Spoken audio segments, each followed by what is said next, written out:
Chapter 1190. Ta! Ta! The Gatlin-like weapon fired wildly at the 3-life-stone. The muzzle spat out blue sparks.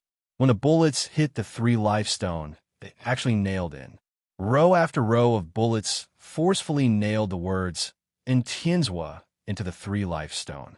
Old Zhao, you are in charge of commanding this place. Everyone stay here and wait for us to return, Entienzwa said as he walked towards the bridge of helplessness. Overseer, Lu Bushun and Njingyu wanted to say something, but Entienzwa waved his hand to stop them. This is an order, Entienzwa said as he walked to the bridge of helplessness. As he walked, the robot-like creature had already transformed into armor that enveloped his body. What's that? Zhou looked at Entienzwa in surprise. When the armor enveloped his body, Entienzwa's figure vanished from the eyes of ordinary people. Only Zhou could still see him. Without a doubt, this was the result of his terror transformation. However, Entienzwa didn't transform into his terror form. What he transformed into was the robot-like creature that had transformed into armor. It would be understandable if it were a guardian, but it wasn't a guardian. It didn't have the aura of a guardian. In fact, Zhou had seen Entienzwa use something similar in the past. It was likely his life soul, but this life soul was very different from before. This difference wasn't completely due to the terror transformation. There seemed to be another factor mixed in. Could it be that Entienzwa didn't use the mythical liquid himself, but instead fused his life soul with something similar? Zhou guessed, but he didn't know if he was right. Overseer, I'll take the lead. Wait a while before going up. And Sheng hurriedly ran over, hoping to step onto the bridge of helplessness before Entienzwa. However, a spoon stopped them. The white-haired granny held a bowl of soup in her other hand and said expressionlessly, "Drink the river of forgetfulness soup before you can step onto the bridge of helplessness." And Sheng took the bowl without hesitation and looked at the churning yellow smoke in the bowl. He brought it to his mouth and swallowed all the yellow smoke in the bowl. And Entienzwa looked at Sheng from the side and didn't stop him. Zhou was extremely nervous. Overseer, I'm fine. I still have my memories. And Sheng waited for a while and confirmed that he hadn't lost his memories. Then he said to Entienzwa, Overseer, I'll head to the bridge first. After I reach the other side, you can head to the bridge if there are no problems. With that said, Sheng stepped onto the bridge of helplessness and carefully walked towards the other side. Every few steps Sheng took, he would turn his head and shout. However, Zhou and company could only see him open his mouth, but they couldn't hear any sound. It was just a short distance away, but it was as though there was an invisible barrier blocking his voice. The bridge of helplessness was an arch bridge. When Sheng walked to the highest point of the bridge, his body suddenly vanished as though he had walked into another world. Upon seeing this, Entienzwa picked up a bowl of river of forgetfulness soup and downed it in one gulp. He turned to look at Zhou and said, Don't take risks with ya, leave her here. With that, Entienzwa stepped onto the bridge of helplessness. Zhou didn't let go of ya. Although Entienzwa was indeed doing it for Ya's sake, Zhou still believed that it was safer to keep Ya by his side. Zhou reached out to take the river of forgetfulness soup, but to his surprise, his hand was blocked by the white-haired granny's spoon. What are you doing? Zhou asked with a frown. Entienzwa also stopped and looked at the white-haired granny. Lu Bushun and company also surrounded him. You don't have to drink it, the white-haired granny said expressionlessly as she retracted her spoon. I don't need to drink the soup to cross the bridge. Zhou looked at the white-haired granny in puzzlement. Lu Bushun and company were also puzzled. Yes, the white-haired granny answered. What? Zhou asked. There's no reason. You don't have to go if you don't want to. The white-haired granny still had a dead expression as though nothing was worth moving her. Zhou was somewhat depressed. If he had known that he didn't need to drink the river of forgetfulness soup, why would he have gone through the trouble of leaving his name on the 3-life-stone? What about her? Zhou asked as he pointed at Ya. The white-haired granny didn't say a word as she handed him a bowl of river of forgetfulness soup. Yeah, or looked like a child, but her soul wasn't. Without waiting for Zhou to say anything, she took the bowl of river of forgetfulness soup and drank it in one gulp. And Tianzhua didn't continue forward immediately. After seeing that had finished drinking the river of forgetfulness soup and hadn't lost her memories, he turned around and walked to the other side of the bridge. If there's any danger, go back first, Zhou said to Li Xian. Don't worry. If there's danger, I'll run faster than anyone, Li Xian said with a smile. Then I'm relieved. He turned around and carried before walking onto the bridge of helplessness. To his surprise, not long after Zhou stepped onto the bridge, the antelope and chick followed him. The white-haired granny glanced at them and didn't stop them, nor did she let them drink the river of forgetfulness soup. The chick landed on Zhou's shoulder while the antelope slowly followed behind him. It looked like it was here for a vacation, and from time to time, it would look at the river of forgetfulness under the bridge. Zhou was somewhat surprised. He never expected the antelope to follow him. He didn't know what it was up to. Seeing Zhou walk on the bridge of helplessness with a bird and an antelope, Liu Bushun and company's expressions turned odd. Liu Bushun couldn't help but run to the bridge and squeeze out a smile on his fat face as he asked the white-haired granny, "Well, Granny, if they can cross the bridge without drinking the river of forgetfulness soup, can we do the same?" The white-haired granny ignored him and tapped the bowl with a spoon. Her meaning was obvious. If they wanted to cross the bridge, they had to drink the soup first. This isn't fair. Why do we have to drink the soup when they can choose not to? Liu Bushun deliberately said unhappily. In fact, he wanted to get the reason from the white-haired granny. The white-haired granny rolled her eyes and smashed the spoon in her hand onto Liu Bushun's head, smashing his body into the mud. Only his head was exposed, like a carrot planted in the ground.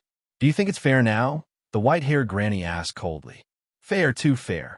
Liu Bushun couldn't move his body, so all he could do was squeeze out a fawning smile and nod repeatedly. Zhou walked onto the bridge of helplessness and looked into the river of forgetfulness. The scenery he saw was different from what he saw on the bank. Under the bridge wasn't a bottomless abyss, nor was there billowing yellow smoke. There was only a tiny river below. The river water was clear and not deep, but beneath the bridge were skeletons that covered the entire riverbed. It was like hell. From the outside, the bridge seemed endless, but when he really stepped onto the bridge, he realized that it wasn't that long. Zhou didn't walk far before he reached the top of the arch bridge. When he took a step forward, the scene in front of him changed again. "I just want a game in peace. We'll continue to be updated on Green Bean. There are no advertisements on the site, so please bookmark and recommend Green Bean. If you like I Just Want a Game in Peace, please bookmark. I Just Want a Game in Peace. Green Bean updates the fastest." Chapter 1191. Zhou had heard his grandfather tell him many ghost stories since he was young. Many of them were about the netherworld. He had heard plenty of stories about King of Hell, and Judge Imp. In Zhou's impression, Fengdu City should be after crossing the Bridge of Helplessness. Fengdu City was also the legendary ghost city.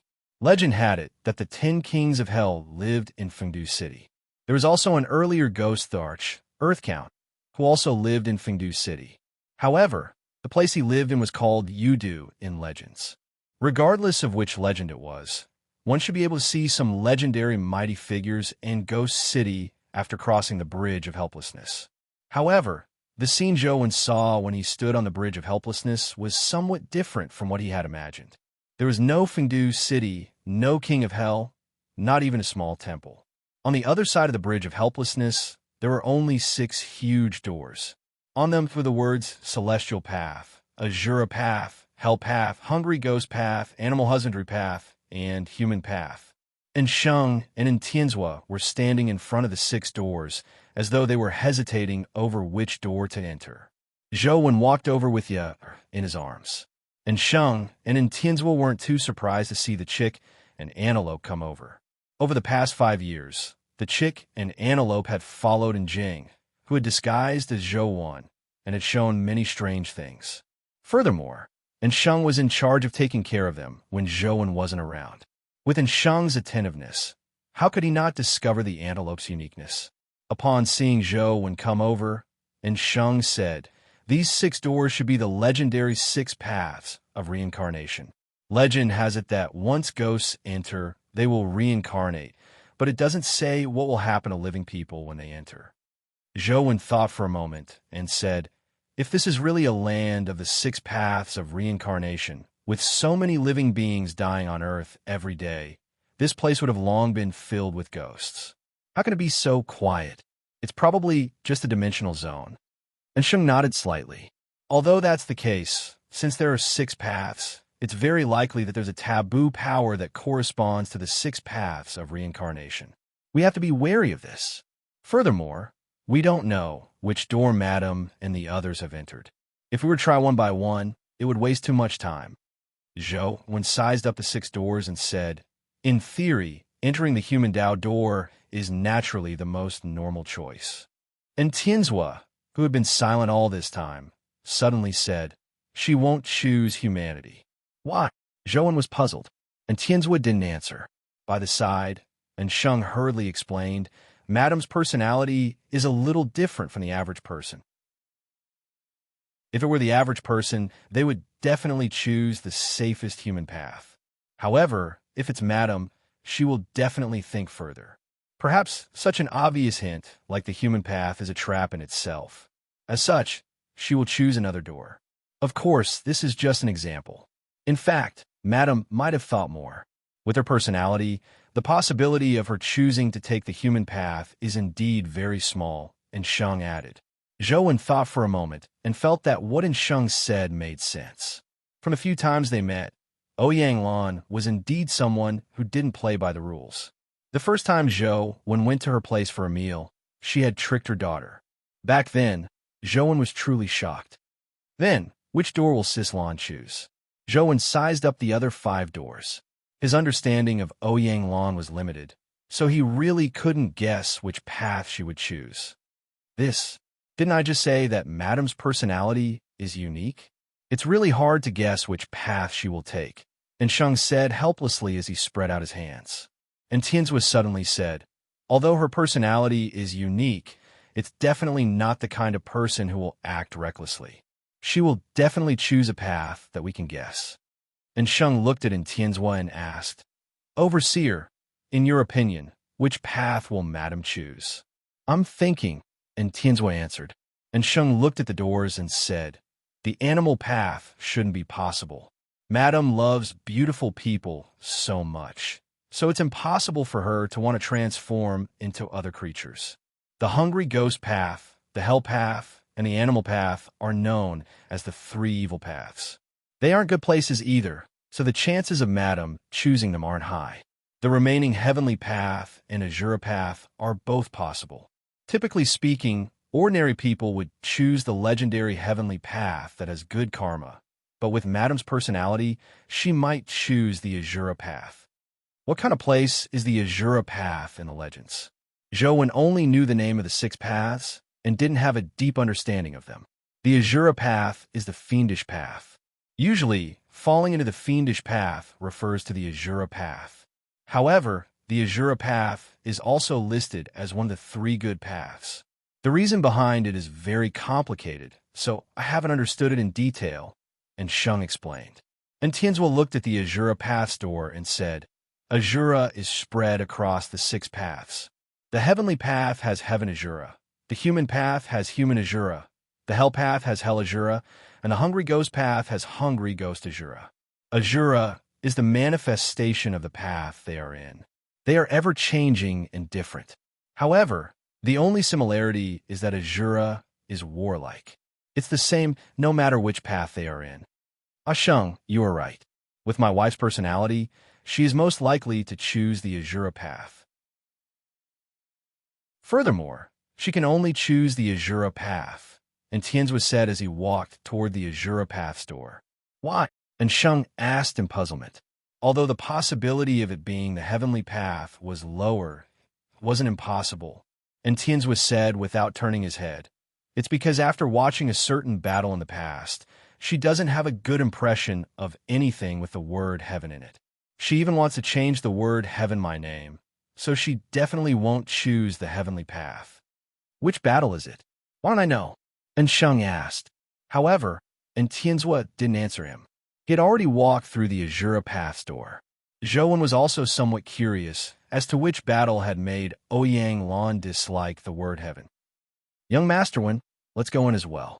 Seeing that Tianzhua had vanished, and Sheng called out to Zhouwen and immediately rushed through the Azura Path's door. Zhouwen was just about to follow when he suddenly felt a forced tug at the corner of his shirt, pulling him to the other side. Looking down, he saw the antelope biting the corner of his shirt and pulling him to the other side. "What are you doing?" Zhouwen asked the antelope. The antelope wrote a few words on the ground with its hooves. Ouyang Lan didn't enter Azura Path. "Follow me." "How do you know that she didn't enter Azura Path?" Zhouwen asked in disbelief. "Why do you think Ouyang Lan entered here?" The antelope asked. "She encountered danger and was forced in," Zhouwen answered. "Since she knows that there's danger and that you will definitely come to save her. And Tianzhua can guess that she entered Azura Path, so she definitely knows that if she enters Azura Path, it's very likely that you will face those dangers. What do you think she will choose?" The antelope said. "You mean that in order to prevent us from being in danger, she will do the opposite and take a path that Tianzhua will definitely not expect?" Zhouwen immediately understood what the antelope meant, as he couldn't help but look at the heavenly path. And Tianzhua had said that Ouyang Lan hated the word heaven, so it was impossible for her to choose the heavenly path. If the antelope's guess was right, Ouyang Lan was most likely to enter the heavenly path. Chapter 1192.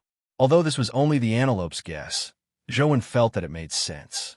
Since Tianzhua and company had entered Azura Realm, it was double insurance for him to head to the heavenly realm to take a look. The antelope led the way into the heavenly realm.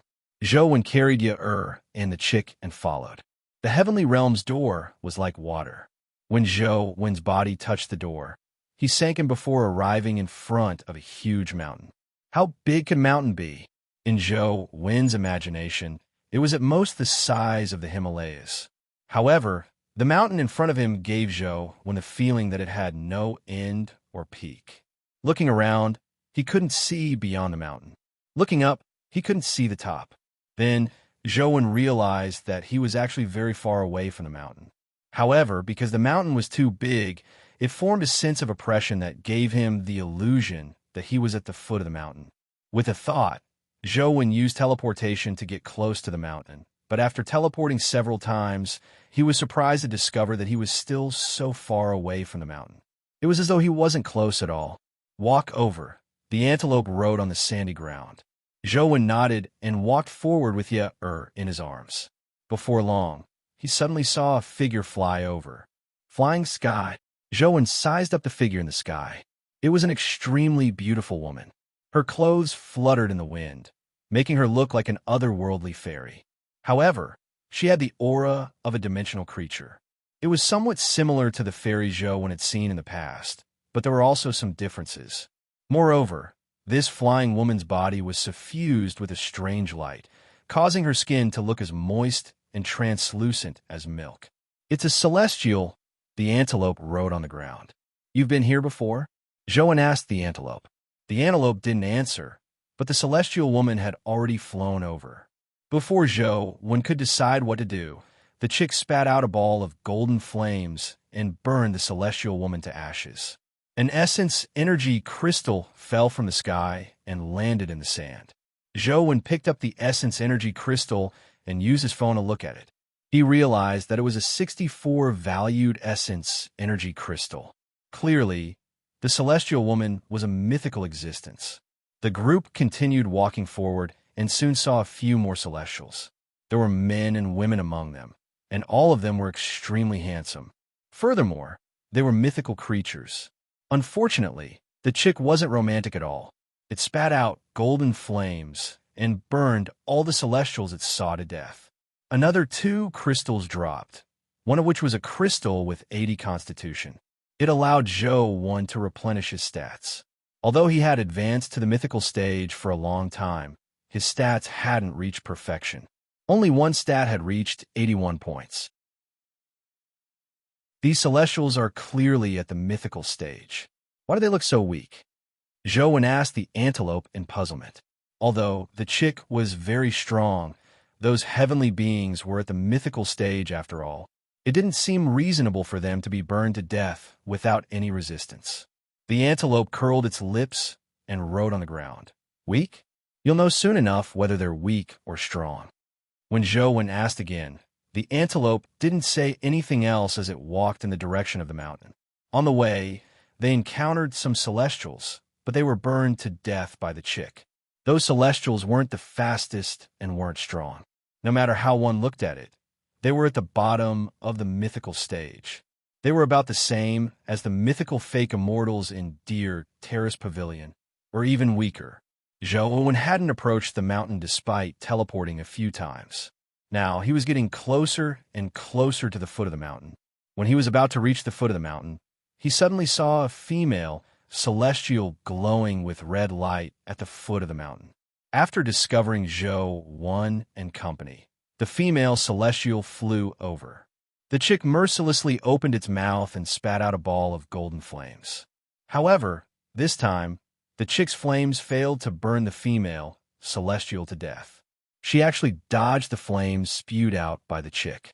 The chick flapped its wings in annoyance and rushed forward to spit out balls of golden flames. However, the female celestial's movement technique was extremely outstanding. Her figure flew and danced as she dodged all the chick's flames. As she flew, the red light on her body flowed like petals. It looked extremely beautiful. When the chick rushed over and touched the red petals, the petals automatically disappeared like bubbles. The female celestial only dodged and didn't counterattack. It didn't look like she would take the initiative to attack. Zhou watched for a while, and the more he watched, the more puzzled he became. Although the female celestial's movement technique was very good, even comparable to Zhou's transcendent flying immortal movement technique, the chick's movement technique and speed were higher than the female celestial's. They were both at the mythical stage, so logically speaking, it didn't make sense for the chick to not be able to finish her off after so long. However, the reality was that the female celestial dodged all the chick's attacks with ease, leaving Zhou frowning. This was no longer a problem of movement techniques and speed. Zhou had already noticed that the female celestial had strangely dodged the chick's attacks several times in impossible situations. The chick was about to succeed several times, but it ended up failing. Its ferocity was immediately triggered as it raised its head and let out a long roar. Golden light bloomed from its mouth as golden flames spewed out like a tidal wave, transforming into a rolling sea of fire that enveloped a large area, burning the female celestial to ashes on the spot. Unfortunately, the female celestial didn't leave anything behind. How strange. Don't the celestials here hurt others? Zhou frowned in thought. From the battle just now, the female celestial hadn't launched any attacks from beginning to end. It wasn't that she didn't have a chance, but she didn't seem to have any intention of attacking. This was the first time Zhou had seen such a dimensional creature. She has already attacked. It's just that you didn't see it. If it were any other mythical creature fighting her, it wouldn't be this situation. The antelope rode on the ground. She's not at the mythical stage. There's no reason I can't see her attack. Even if she's at the mythical stage, I should be able to see it. Wait, could her attack be the red light on her body? Zhou immediately understood that there was definitely something wrong with the red light. It was just that the chick's physique was too strong, so it wasn't affected. This is just the beginning. The fun is yet to come. After the antelope finished riding, it headed for the mountain. Before long, he saw the celestial glowing with red light again. However, this time, it was a man, and the chick went up to fight again. Just like before, the celestial dodged the attacks that were almost certain to hit several times, infuriating the chick. It spat out a sea of fire and burned the celestial to ashes. Chapter 1193. Although the chick still had the absolute advantage, it was very amiss for the chick that was almost invincible at the same level to have such difficulty dealing with a mythical creature. Although there weren't many celestials here, they weren't few either. The red celestial man wasn't a rare species, but it was actually able to fight the chick to such an extent. It left Zhou when somewhat surprised. Zhou, when had already noticed that the problem was with the Celestial's movement techniques. After watching for so long, Zhou still couldn't figure out what was going on with the strange movement techniques. Walking along the winding mountain road to the top of the mountain, they soon saw the red light, celestial being appear again. The little bird was no longer as energetic as before. Although the consumption of energy was nothing to it, fighting with the red light, celestial being made the little bird somewhat depressed. It no longer actively rushed forward. Zhou wanted to figure out what was going on with the red celestial man's movement techniques. So he summoned 2 golden battle god halberds and made them fly at the red celestial man from both sides. The golden battle god halberds were extremely sharp, and their offensive strength was rather good at the mythical stage. However, they were just too clumsy. The 2 golden battle god halberds attacked the red celestial man, but they failed to touch a single hair on it. A strange scene happened at the same time. In the constant battle, red rust appeared on the golden battle god halberd's golden body. Furthermore, the red rust increased, making the 2 originally resplendent golden divine weapons look like scrap metal that had been thrown in a pile of trash for a few years. Is this the ability of the red celestial man? Zhou Wen's heart palpitated. He had never seen such an ability. Thankfully, the chick could resist this power. Otherwise, the consequences would be unimaginable. Clang! A golden battle god halberd covered in rust smashed at the red celestial man, but failed to hit it. Instead, it failed to retract its momentum and smashed into the mountain wall beside it. The golden battle god halberd snapped just like that as a mythical companion beast vanished. Holy sh*T, what's going on? Zhou widened his eyes. It was a mythical creature after all, but it could snap after smashing into a rock. This was truly bizarre. Now, Zhou finally understood what the antelope meant. It wasn't that these celestials weren't strong, but that their strength was different from ordinary dimensional creatures. What kind of power is this? Zhou retreated a distance to ensure that he wouldn't be affected by the red light before asking the antelope. After all, he was only at the mythical stage. Although he had Terragrade abilities, he hadn't reached the level of the Terragrade. It was better to be careful. Zhou didn't wish to be touched by that strange power before he figured out what it was. Dang! Before the antelope could answer, the other golden battle god halberd snapped due to the severe rust. It made Zhou lose 2 mythical companion beasts in a short period of time. He couldn't help but feel the pinch. Although it was relatively easy for the golden battle god halberd to drop, and Zhou still had 2 on him, its skills were still pretty good. No one would complain about having more skills for an offensive pet. After the golden battle god halberd died, the red glowing celestial flew towards Zhou. Now, looking at the flower-like red light on her body, Zhou didn't find it pretty. He only found it a little horrifying. Not daring to let the red glowing celestial approach, Zhou summoned Banana Fairy. Banana Fairy blew out a gust of grand wind and froze the red glowing celestial in midair. Then, she slammed into the mountain wall, and her body turned into ice shards. She died on the spot. A companion egg that suffused a red glow dropped. Zhou was delighted as he hurriedly picked it up and hatched it. A mythical companion egg wasn't enough to surprise Zhou. However, with this companion egg, he could know what stats and skills a celestial had. It would be of great help to his subsequent journey.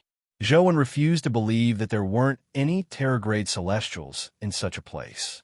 If he could figure out the abilities of a celestial before encountering a Terragrade celestial and what methods he could use to restrain them, the danger would be greatly reduced. With the injection of essence energy, the red glowing celestial companion beast transformed into a red stream of light that rushed into Zhou body, forming a symbol of a goddess on his shoulder. Although Zhou had already received some information from the goddess, he still looked at the mysterious phone's data. He was more used to such intuitive data. Naked Celestial, Mythical Life Providence, Heavenly Man Karma Life Soul, Crimson Light Wheel of Destiny, Little Celestial 5 Blight Strength, 63 Speed, 78 Constitution, 62 Essence Energy, 71 Innate Skills, Flying, Luck, Blessing. companion form. Celestial clothes. After Zhou, when seriously looked at all the abilities of the naked celestial woman, he finally understood why the chick had failed to hit her so many times. Not only did the naked celestial woman have good movement techniques, but what was even more terrifying was that she had abilities like luck, blessing, and blessing. Although these abilities didn't seem to have any offensive power, their effects were definitely terrifying. As for the Wheel of Destiny ability of the Celestial Five Blight, coupled with the abilities of luck and blessing, it was even more sick. The Celestial Five Blight could make the enemy unlucky. Not only would they be unlucky, but they would also age and die.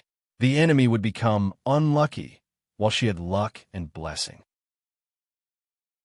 It was obvious how difficult it was for the opponent to hit her. Although this naked celestial woman's combat strength isn't strong, these skills and abilities are really powerful.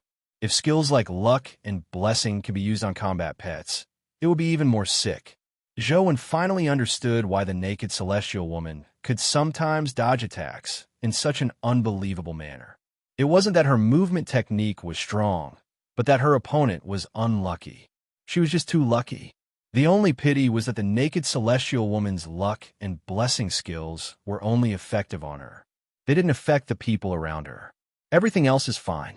No matter how lucky she is, she can't dodge large-scale attacks. However, this Celestial Five Blight is a little troublesome, Zhou thought to himself. Legend had it that the Celestial Five Blight was an ominous sign before Celestial died. It was also divided into the Minor Five Blight and the Major Five Blight. Now, it had become a Celestial's Wheel of Destiny ability. Just the power of the Lesser Fifth Blight was already so strange. If they encountered a Greater Fifth Blight or a Terragrade Celestial, they might suffer a Celestial Fifth Blight. They wouldn't even know how they died. What kind of power can break through the Celestial Five Blight? Zhou carefully thought through all the companion beasts he had. Among the few Terragrade existences, Banana Fairy and the Celestial Five Blight didn't have much of a relationship. Ice Maiden was about the same. Jade Rabbit and the Seven Seas Dragon King were most likely to be countered. There didn't seem to be a single power that could counter the Celestial Five Blight. The one most likely to counter, it was Truth Listener. Of Zhou's few powers, only the heaven-opening scripture of the highest elder might be useful. End of this chapter. Chapter 1194. Zhou planned on finding a naked celestial being to see if Truth Listener and the heaven-opening scripture of the highest elder were useful. It was better to test it on a mythical naked celestial than a Terragrade celestial. He continued to walk along the mountain path, wanting to find another naked celestial being. However, before he could get far, he saw a female celestial flying toward him. As he didn't see Golden Light transform, Zhou didn't know if she was of the Terragrade. After some hesitation, he didn't rush forward.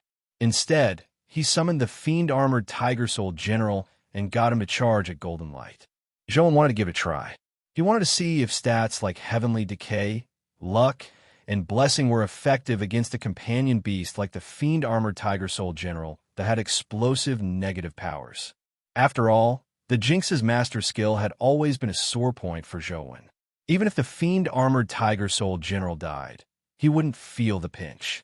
The fiend-armored Tiger Soul General rushed forward and brandished his demonic spear to stab at Heavenly Man Golden Light. Heavenly Man Golden Light didn't attack either. All he did was circle around the fiend-armored Tiger Soul General and dodge its attacks. However, after the golden lotus emitted from his body touched the fiend-armored Tiger Soul General, it fused into its body. It was probably the same as the Crimson Celestial Being's ability. It had the effect of Celestial Decay, but it was unknown if it was Minor 5 Decay or Major 5 Decay. After a while, Zhou revealed a look of pleasant surprise. Not only was the fiend-armored Tiger Soul General unaffected by the Golden Light Celestial Being, but the demonic purple flames in its body had become even more exuberant due to the injection of the Golden Lotus. From the looks of it, not only will the Heaven Man 5 Blight not make the fiend-armored Tiger Soul General unlucky, but it will accelerate his growth. Zhou watched for a while, and saw that the fiend-armored Tiger Soul General was getting stronger and stronger. Heavenly Man Golden Light was in a sorry state from the pursuit and had a few wounds on his body. Her Heavenly 5 Blight wasn't very effective against the fiend-armored Tiger Soul General. Her luck and blessing skills didn't seem to be of much use either. They were greatly restrained by the fiend-armored Tiger Soul General. Before long, the fiend-armored Tiger Soul General slashed the Golden Light celestial being under his spear. Unfortunately, nothing dropped. Golden Light celestial beings' speed and strength were stronger than Scarlet celestial beings, but it was still within the mythical stage. It hadn't reached the terror grade. Knowing that the fiend-armored Tiger Soul General could also restrain Heaven's 5 Blights, Zhou felt much better. He charged forward with the fiend-armored Tiger Soul General and encountered several Crimson Celestial Men and Golden Light Celestial Men. After Zhou's testing, although Truth Listener's evil vanquishing was effective against heavenly decay, it couldn't completely remove it. On the other hand, the heaven-opening scripture of the highest elder could perfectly restrain the heavenly blight. As long as he activated the heaven-opening scripture of the highest elder, the heavenly beings wouldn't pose any harm to him. This way, Zhou felt much more at ease. Even if he encountered a terror-grade celestial, he would be invincible. However, along the way, Zhou didn't discover any clues related to Ouyang Lan. This made Zhou suspect that Ouyang Lan had come to Heaven Realm. Are we wrong? Did Sis Lan think that Tianzhuo would think the same as us? That's why she did the opposite and took the Azura path. Zhou said after some thought. The antelope looked at the mountain path in front of it and rode on the ground. That's possible, but we're already here. Don't you want to go up and take a look? You're the one who wants to go up, right? What's up there? Zhou felt that the antelope might not have taken this path to save Ouyang Lan from the beginning. The antelope seemed to know that it had no choice but to say it. It wrote, "There's something on the mountain that can help the chick undergo terror transformation. Even if the person you're looking for isn't there, this trip won't be in vain." What is it? Zhou continued asking. I wonder if that thing is still there. Let's go up and take a look first. The antelope refused to say as it lowered its head and continued walking up. Zhou thought for a moment and followed. He couldn't be sure that Ouyang Lan hadn't come to Heaven Realm. Since he was already here, it was better to continue walking forward. As Zhou walked, he engraved on the Wheel of Destiny, keeping a few terror transformations in order to deal with any unexpected situations. With the fiend-armored Tiger Soul General leading the way, he killed quite a number of Scarlet Celestials and a few Golden Celestials. A skill crystal of a Scarlet Celestial dropped. Zhou didn't immediately learn it. Instead, he put away the skill crystal and continued forward. He didn't know how tall the mountain was. Instead, Zhou estimated that they had climbed thousands of meters, but they still couldn't see the peak. It was unimaginable how big the mountain was. Clang! The fiend-armored Tiger Soul General killed another Golden Celestial, and a companion egg dropped. Zhou was delighted as he picked up the companion egg and hatched it. The companion beast that hatched was called Golden Celestial Man. The Golden Celestial Man's stats were very similar to the Scarlet Celestial Man. The only difference was that his life soul was called Golden Body Light. Everything else was basically the same. Even the Wheel of Destiny was minor Celestial Man 5 Blight. There wasn't the greater Celestial Man 5 Blight that Zhou was looking forward to. As he continued on his way, Zhou's heart couldn't help but skip a beat when he arrived at a platform. He saw an altar built on the platform. On the altar sat a Celestial. This Celestial was clearly different from the previous Celestials. The light on his body was black. Furthermore, he couldn't be seen without using the Wheel of Destiny. A terror-grade Celestial. Zhou's heart palpitated. He originally wanted to unsummon the fiend-armored Tiger Soul General, but to his surprise, the fiend-armored Tiger Soul General charged forward as though he could see the terror-grade Celestial. The Celestials from before didn't seem to attack, but this black Celestial was different. Just as the fiend-armored Tiger Soul General rushed over, he slapped him. A black beam of light tore out of his palm and instantly struck the fiend-armored Tiger Soul General, sending it flying back. It slammed into the mountain wall, causing a huge dent in the fiend-armored Tiger Soul General's armor. When Zhou saw this, he hurriedly unsummoned the fiend-armored Tiger Soul General. Although he sometimes wanted to kill the fiend-armored Tiger Soul General, he couldn't bear to watch him suffer such heavy injuries. After condensing Sword Pill, Zhou activated the heaven-opening scripture of the Highest Elder. At the same time, he used Little Evil's mask to teleport and appeared behind the Black Celestial before slashing at his head. However, coincidentally, the Black Celestial had turned his body one step ahead of time and dodged Zhou strike. Zhou's heart palpitated, but he didn't stop. As he constantly teleported, Sword Pill stabbed out again and again. Every strike was extremely bizarre, making it impossible to dodge.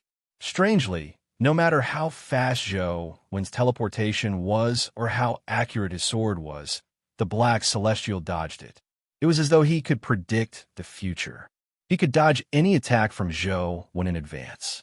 No matter how fast the sword was, it was difficult for it to injure him at all. Chapter 1195. Zhou was secretly alarmed.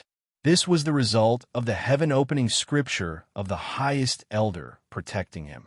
From the heaven-opening scripture of the Highest Elder's frantic conversion of essence energy, it was obvious how terrifying Black Light, Celestial Being's 5 Blights power was. If it were someone else, not to mention not being able to hit the Black Light Deva, it was likely that their life would have already been taken away by the power of the Deva 5 decay. Zhou's sword technique was already as fast as lightning, but couldn't touch a single strand of Black Light Man's hair. How can I crack Black Light Person's luck and blessing skill? Zhou knew that if he couldn't crack Black Light Person's skill, it would be useless no matter how fast his sword was. The antonym of luck is bad luck or bad luck. Speaking of bad luck, Tai Sui should be the best choice. However, Tai Sui's combat strength isn't strong. It's fine against microorganisms, but it's probably useless against a Celestial. Furthermore, this is a Terror-grade Celestial. A mythical Tai Sui is probably useless. As Zhou thought about it, he suddenly thought of something and took out the bamboo blade he had previously put away. Bamboo blade was one of the 4 gentleman blades. Legend had it that it was cursed with bad luck. It was unknown if it was of any use.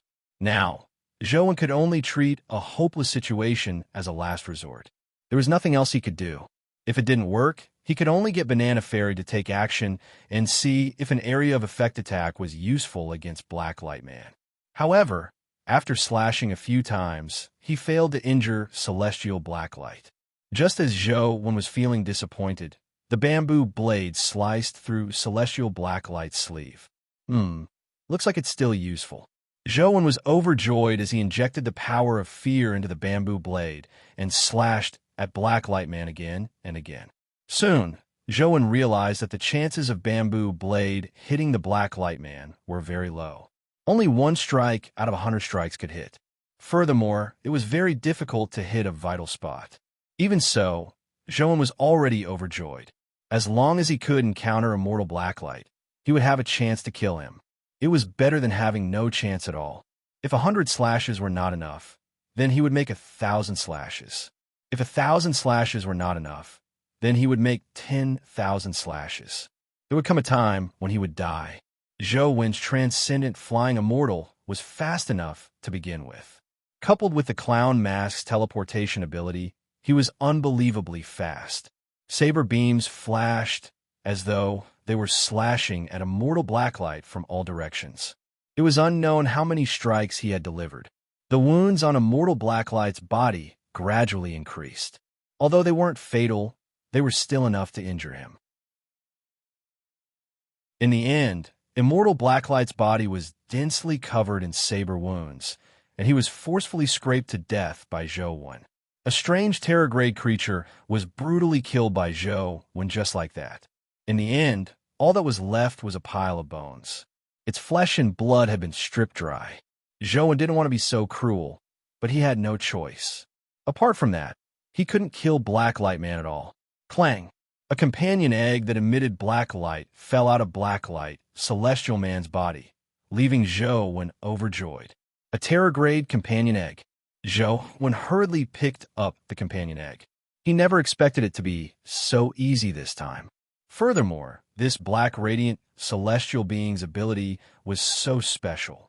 It would definitely be of great use in the future. The companion egg's black light flowed as though it contained infinite mysteries. Zhou Wen didn't hesitate to hatch it. With a large amount of essence energy surging in, the companion egg finally transformed into a black stream of light that entered Zhou Wen's body. Zhou Wen hurriedly took out his phone and looked at the information inside. Heaven Azura, Terror Grade Life Providence, resembling heaven, not heaven life soul, mandate of Heaven Wheel of Destiny, Minor Celestial 5 Blight Terraform, Great Celestial 5 Blight Speed, 94 Strength, 91 Constitution, 93 Essence Energy, 91 Talent Skill, Luck, Blessing, Falsified Heaven, Shura Transformation Companion Form. Saber So, the Great Celestial 5 Blight, is the power of the Terraform. It's no wonder I didn't see it on the Golden Body Celestial Man and the Naked Celestial Man. However, this fellow is actually called Heaven Azura. That means he's an Azura of the Celestials. Zhou Wen couldn't help but be overjoyed when he saw his stats. His companion form is a saber. If I use the saber transformed from Heaven Azura to slash at other Heaven Azuras, what will happen if they are augmented by luck and blessing? Zhou Wen thought to himself as he summoned Heaven Azura in the form of a saber. The Shura saber was a long and narrow saber. It was slightly curved and pitch black in color, but it suffused a cold glow. It looked cold and mysterious, like a lunar arc left behind when a lunar eclipse couldn't cover the entire moon. Zhou Wen held the saber and continued walking up the mountain. He couldn't wait to see if the saber had any restraining effect on Heaven Azura. Soon, Zhou Wen and company encountered another celestial. Unfortunately, it wasn't a Heaven Azura, but a naked celestial man. Zhou Wen slashed out as the Shura saber slashed at the bare-bodied celestial. Zhou Wen didn't use much strength in this strike. He even deliberately converged his strength, but the bare-bodied celestial was still beheaded with one strike. It's indeed useful. Zhou Wen still wanted to give it a try and see if it was effective against Heaven Azura, so he continued walking up the mountain. In the beginning, he didn't want to encounter celestials, but now he was eager to meet them. In the end, he only encountered some naked celestials and golden body celestials. He didn't encounter any Heaven Azura. After killing 11 celestials in a row, quite a number of stat crystals dropped, but he didn't see any companion eggs or Heaven Azura. This left Zhou Wen somewhat disappointed. As he walked forward, he suddenly saw a tree growing on a mountain wall in front of him. Ever since Zhou Wen and company entered the celestial realm, they hadn't seen any plants. There were sand and rocks everywhere. It could be said that not a single blade of grass grew. However, there was a crooked tree growing on the mountain wall in front of them. The roots of the crooked tree were embedded in the mountain wall, and the tree trunk was hanging outside. Zhou Wen didn't recognize what tree it was, but he could see some red fruits on the tree. The fruits were the size of a fist and looked a little like the fruits of a construct tree. When the antelope saw the tree and fruits, its eyes lit up. As for the chick, it was even more direct. It flapped its wings in a bid to fly towards the crooked tree. The antelope pressed the chick down from the sky with its hoof and rode on the ground with its other hoof. That tree is extraordinary. It has already become a sage. It is not to be easily desecrated. Is that tree what you're looking for? Zhou Wen asked. The tree is useless. The fruit on the tree is very useful. I never expected it to still be here. However, it's a little difficult to pluck it. The antelope continued riding. Zhou Wen looked at the fruit on the tree and frowned slightly. If even a calamity-grade antelope said that it was difficult, it was really difficult. What's that fruit? How can I pluck it? Zhou Wen looked at it for a while and didn't discover any danger, leaving him somewhat puzzled. He didn't see any celestials near the tree, nor were there any other dimensional creatures. If the fruit on the tree was so precious, why didn't they pluck the fruit with so many celestials here? How could it be growing there all of a sudden?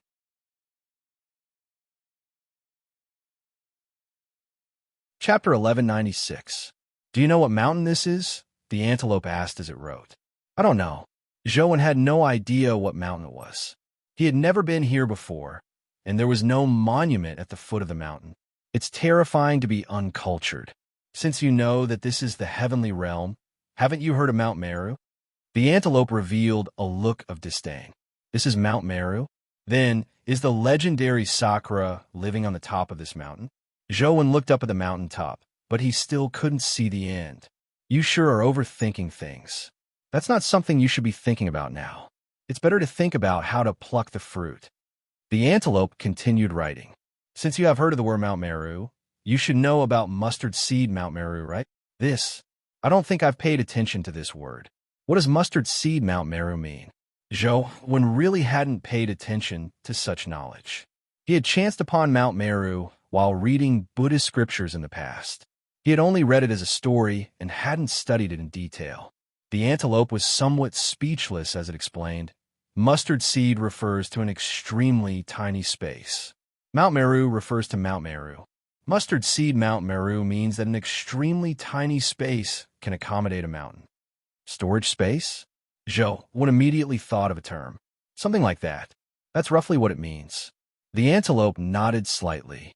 What does this have to do with that crooked tree? Joan asked as he sized up the tree. That's a mustard tree.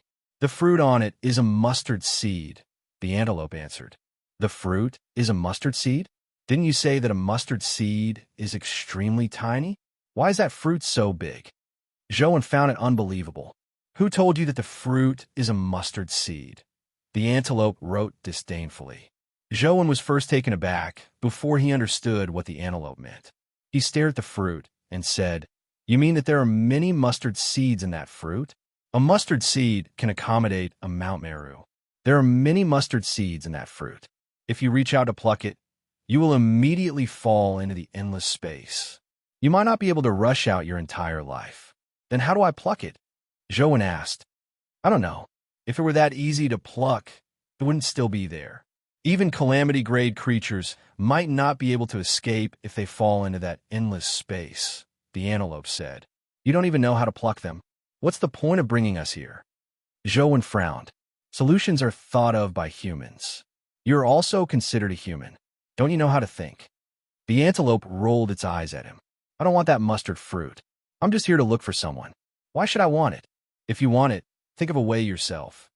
Joan ignored the antelope and prepared to descend the mountain.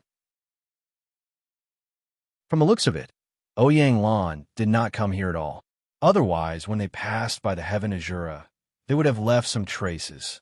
Even if they had a way to avoid fighting the heavenly Azuras, they should have at least left some traces of using their skills. However, they didn't find anything along the way. If the chick eats those fruits, it can advance to the terror grade. The antelope wrote unhurriedly. The chick is fire elemental. If it wants to eat, it should eat the dragon fruit. Why would it eat something like the mustard fruit that clearly has spatial attributes? Joan felt that the antelope was trying to trick him into plucking the mustard fruit. The antelope patiently explained, It's true that phoenixes are fire elemental, but have you ever thought about why phoenixes can constantly undergo nirvana rebirth without truly dying?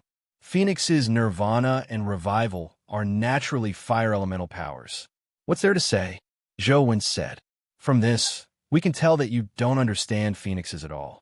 You're too superficial. Fire elemental powers represent destruction and termination, as well as rebirth. However, it's not enough to rely on fire elemental powers for Phoenix's nirvana. The antelope pointed to the mustard fruit and continued writing. A mustard fruit is a mustard world. 1,000 mustard worlds are a small world. 1,000 small worlds are a medium world. 1,000 medium worlds are a great world. 3,000 worlds refer to great worlds. Look at how many mustard fruits there are on the tree. 3. Joan said after glancing at the mustard tree and confirming it. 3 mustard fruits represent the 3,000 worlds. If the chick can swallow 3 mustard fruits, it will obtain the spatial powers of the 3,000 worlds. When that happens, it will truly obtain the ability to undergo nirvana rebirth. As the saying goes, there's no fruit without roots in the world. If it wants to undergo nirvana rebirth, it needs a rebirth tinder. Only by leaving behind a tinder in the 3,000 worlds will it have the possibility of undergoing nirvana rebirth in the future, the antelope wrote. Is that so? Zhou stared at the antelope, momentarily unable to tell if it was bluffing him or telling the truth. It's up to you whether you believe it or not. Anyway, without the mustard fruit, the chick will probably need thousands of years to advance to the Terragrade. This is also if you're lucky enough. Just wait patiently. With that said, the antelope released its hooves that were pressing down on the chick. The chick still wanted to fly towards the mustard fruit, but it was called back by Zhou. From the chick's reaction, although what the antelope said might not be true, there was no doubt that the chick wanted the mustard fruit. How can I pluck the mustard fruit? Furthermore, even if I pluck it, if there's really the 3,000 worlds inside, as you said, how can the chick eat it? Zhou asked the antelope. You need to think of a way to pluck it, but you don't have to worry about eating it. Those 3 mustard fruits only represent the 3,000 worlds, but they aren't the real 3,000 worlds. As long as you can pluck them, it will cut off its energy supply and the spatial powers will naturally converge. When the time comes, there will only be 3 fruits. How difficult would it be for the chick to eat them? The antelope had clearly thought of it. Even if it's not the real 3,000 worlds, the spatial powers of the mustard fruit are too terrifying. It probably won't be that easy to pluck it. Zhou thought to himself about how he could pluck the mustard fruit. It won't be your turn if it's easy. They will have long been plucked clean by celestials, the antelope said. Zhou thought for a moment and really thought of a solution. Hence, he said, I do have a solution, but I don't know if it will work. Let's give it a try. With that said, Zhou plucked a rock from the ground beside him and weighed it in his hand. Then, he threw it at a mustard fruit on the mustard tree. Zhou's move was naturally the sky-stealing, sun-swapping technique. As long as the rock touched the mustard fruit, he could exchange it for the mustard fruit. However, Zhou wasn't sure if this technique was useful against a spatial-type mustard fruit. The error-free chapter of I Just Want a Game in Peace will continue to be updated on Green Bean. There are no advertisements on the site. Please bookmark and recommend Green Bean. Please bookmark me if you like. I Just Want a Game in Peace. I Just Want a Game in Peace. Green Bean updates the fastest.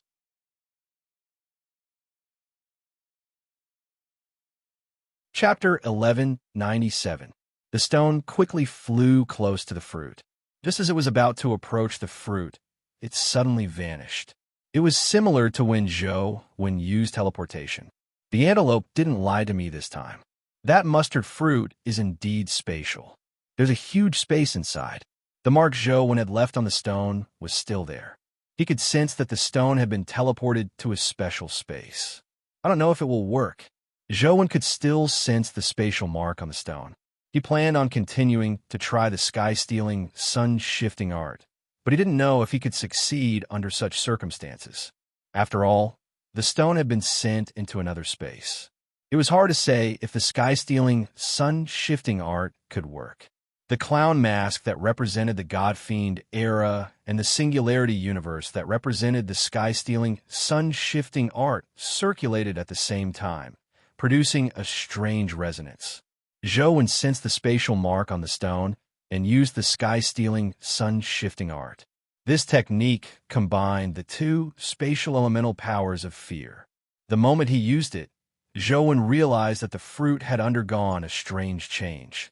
The mustard fruit that was growing on the branch suddenly turned into a fist-sized stone. In the next second, the stone shattered and the mustard fruit inside fell out. Zhou was overjoyed. He knew that he had succeeded. He actually swapped the mustard fruit with the stone in the mustard space, but there was no space in the stone, so the mustard fruit naturally fell out. However, the mustard fruit had already left the mustard tree. Without the energy supply, the spatial powers on the mustard fruit were clearly much weaker.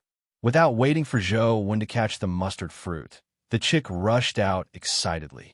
Like a golden bolt of lightning, it swallowed the mustard fruit in midair. After the chick swallowed the mustard fruit, its figure suddenly vanished. However, it immediately appeared elsewhere, but it vanished again. When it appeared again, it was in another place. The chick seemed to be constantly teleporting as its figure flickered. It took it a while before it gradually stabilized. Seeing the chick slowly return to normal, Zhou heaved a sigh of relief. He picked up another stone and used the sky-stealing, sun-shifting art to obtain a mustard fruit. The little bird was very sentimental. It flew over and swallowed the second mustard seed fruit. This time, its figure flickered even more violently. Its figure kept disappearing and reappearing in different places. This time, it lasted for a long time, but the bird still did not completely return to normal.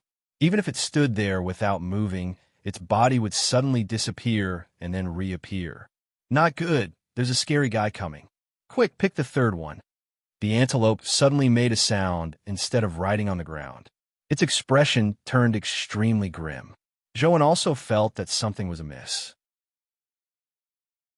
He saw dark clouds billowing on the mountain, instantly causing the entire world to darken as though it was the end of the world. Almost at the same time, a beam of light tore through the dark clouds and descended.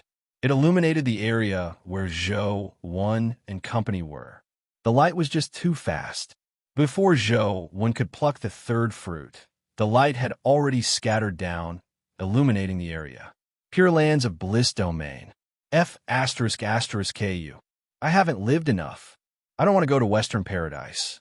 The antelope let out a strange cry as the third vertical eye at its glabella suddenly opened. Its entire body emitted cracking sounds. The antelope was originally thin and weak, looking like a malnourished antelope. But at that instant, its body became as strong as a bull. The horns on its head were snow-white and crystalline, like curved blades. A sanguine beam shot out from its vertical eye, transforming into a blood-colored barrier that enveloped the surrounding area. Boom! The light collided with the blood-colored barrier, causing it to waver and shrink a lot. However, it ultimately withstood the terrifying light and didn't let it descend. At that moment, Zhou had already used the sky-stealing, sun-shifting art to pluck the last remaining mustard seed fruit. However, the chick was still constantly traversing through space. Even it couldn't control its body. It wanted to fly towards the third fruit, but during its flight, its body was constantly forced into a state of spatial traversing. When it appeared again, it was in another place. After several attempts, the chick failed to approach the fallen mustard seed fruit. What are you waiting for? Quickly take the fruit and run. When that fellow comes down, we will all be doomed. The antelope cried out.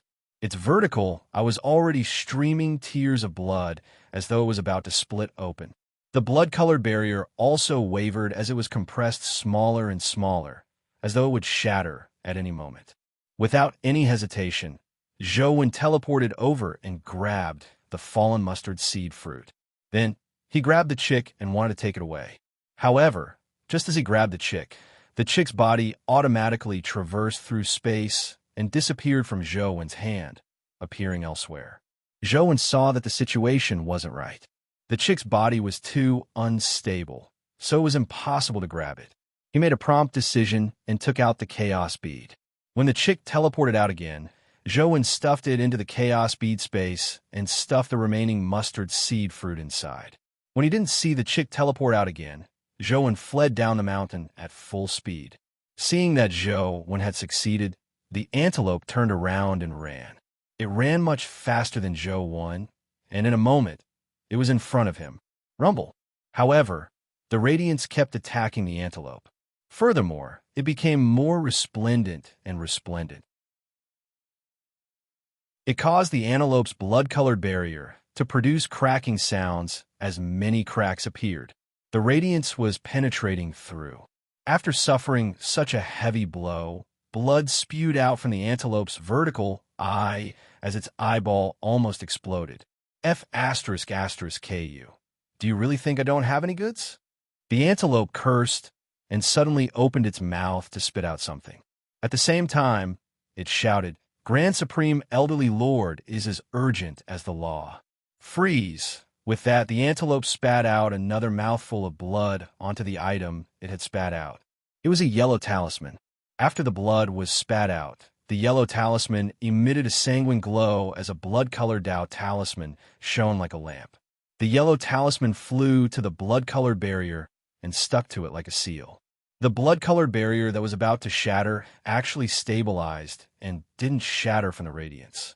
Zhou was still surprised by the might of the yellow talisman when the antelope charged over. With a flick of its horn, it sent Zhou Enya flying. It leaped into the air and allowed Zhou Enya to land on its back. In the next instant, it galloped away without any regard for its life. It was so fast that even Zhou felt the scenery on both sides rapidly recede. Furthermore, it became very blurry. Boom!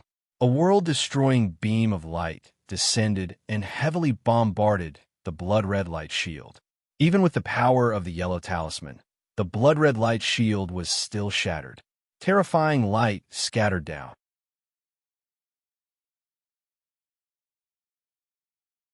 Chapter 1198. Pooey, pooey, pooey. The antelope shouted as it spat out 3 mouthfuls of blood. The 3 mouthfuls of blood turned into 3 blood flowers that rose up and blocked above their heads. Boom! The terrifying light collided with the 3 blood flowers, producing a terrifying shockwave that sent the antelope, Zhou and company flying. The antelope's majestic body was already covered in blood patterns. Blood spewed out of its vertical eye. In midair, it suddenly transformed into a sanguine beam and flashed with Zhou Enya. It rushed out of Mount Meru and headed straight for the heavenly realm's exit. Only then did the 3 blood flowers shatter. The light continued chasing after the antelope and company. Just as it was about to catch up, the antelope had already rushed to the heavenly realm's entrance and leaped out. However, the light was unable to leave the heavenly realm and failed to chase after them. The antelope landed on the ground, and its front legs went limp as it fell to the ground. Zhou landed on the ground and hurriedly turned to look at the antelope. He saw that it had already crawled up. The vertical eye on its forehead had vanished, but there was a bloody mark at its glabella. Its body had also returned to the appearance of a normal antelope. However, its body was still stained with blood, and blood was seeping from the corner of its mouth. After spitting out a mouthful of blood, the antelope cursed. That bastard on Mount Meru caused me to lose the bet. When I recover from my injuries, I'll definitely storm up Mount Meru and capture those bastards to bleed them one by one. Zhou looked at the antelope in shock. The antelope's appearance had overturned his previous understanding of antelopes. In the past, this fellow was lazy, lying on the sofa and ignoring others. Furthermore, he didn't speak at all. Occasionally, he would use his hooves to write a few words, looking cold and aloof. But now, this antelope was like a gangster in society. It kept spewing vulgarities. Well, do you want me to treat you? Zhou asked as he looked at the antelope's body. Even Mount Laojuan's 9 revolutions golden pill can't treat my injuries. Can you? The antelope was clearly in a bad mood. It glared at Zhou before spitting in the direction of the heavenly realm's door. Pooey, you mentioned a bet. What bet is it? Zhou asked curiously. The antelope rolled its eyes in annoyance. It's none of your business. Don't worry about it. After a pause, the antelope asked, How's the chick? Did you eat the 3rd mustard fruit? Zhou looked into the chaos bead. He also wanted to know how the chick was. However, the moment he took a look, his expression changed. He scanned the chaos bead several times, but did not find the little bird. Oh no, the chick is gone. Don't tell me it's still in the heavenly realm. Zhou immediately turned anxious. Is the 3rd mustard fruit still there? The antelope was very calm as it asked after some thought. Zhou was slightly taken aback as he understood what the antelope meant. He hurriedly looked into the chaos bead and realized that the mustard fruit was indeed gone. The mustard fruit is gone, Zhou said. Then it's fine. After some time, the chick will naturally complete its evolution and return. Wah!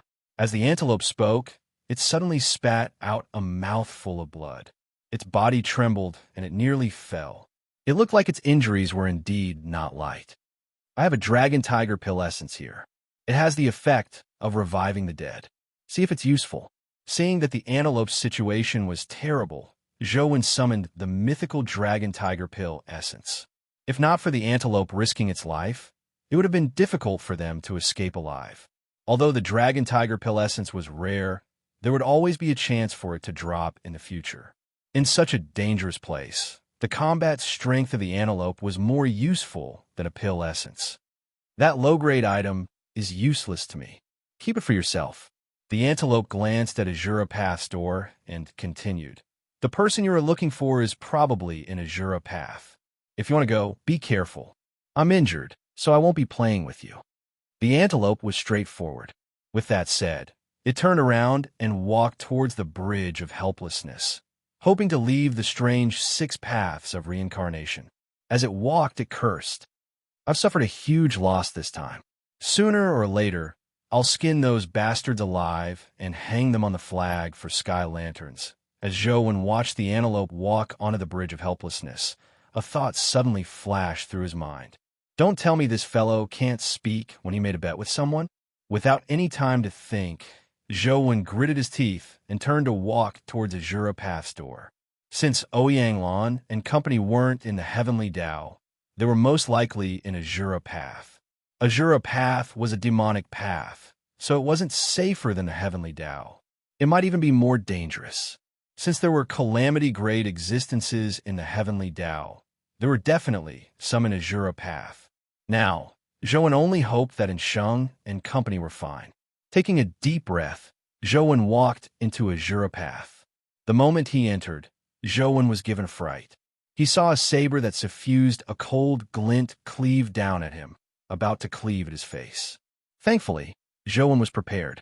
The Shura blade in his hand blocked the saber in front of him. Crack! The Shura blade was a manifestation of Heaven Azura. A Terra-grade weapon couldn't be compared to an ordinary weapon. When the weapon touched the Shura blade, it immediately snapped into two. The Shura blade didn't stop as it sliced the saber-wielding figure into two. Only then did Zhou see clearly that the creature that was slashing at him was a humanoid creature wearing a ghoul mask. Its muscular upper body was naked, and there was a strange bird pattern tattooed on its back. The strange bird pattern occupied almost his entire back and left shoulder. It looked like a peacock, but it was blood red. As for his lower body, he wore a black feather suit. It looked like a skirt or pants, but he couldn't tell what it was. Kill! A tsunami of battle cries sounded, causing Zhou's eardrums to buzz. As far as the eye could see, there were such creatures everywhere on the ruined land that resembled an ancient battlefield. All of them held sabers in their hands, and their eyes were filled with killing intent as they charged at Zhou like a tidal wave. Zhou brandished the Shura blade and instantly killed countless nearby creatures. However, the other creatures continued charging forward without fear of death. As Zhou killed them, he charged forward, hoping to find Sheng and company first. However, before he could go far, Zhou discovered a problem. The creatures he had killed actually came back to life. Even though their bodies had been sliced into several pieces, they could still automatically piece back together. In the blink of an eye, there were no more wounds as they continued charging forward. Strange? Heaven Azura is a Terra-grade saber. Ignoring the fact that these creatures with combat strength that doesn't even seem to have reached the mythical stage, even mythical creatures would probably die. Yet, they are completely fine. Something doesn't seem right. Zhou discovered a problem as he charged forward while pondering. And Sheng and company would probably be in trouble if they were entangled by these undying monsters. Now, Zhou only wanted to find them as soon as possible. With his previous experience, Zhou didn't teleport. All he did was constantly charge forward on land. With the Shura blade in hand, the tide-like creatures couldn't stop him at all.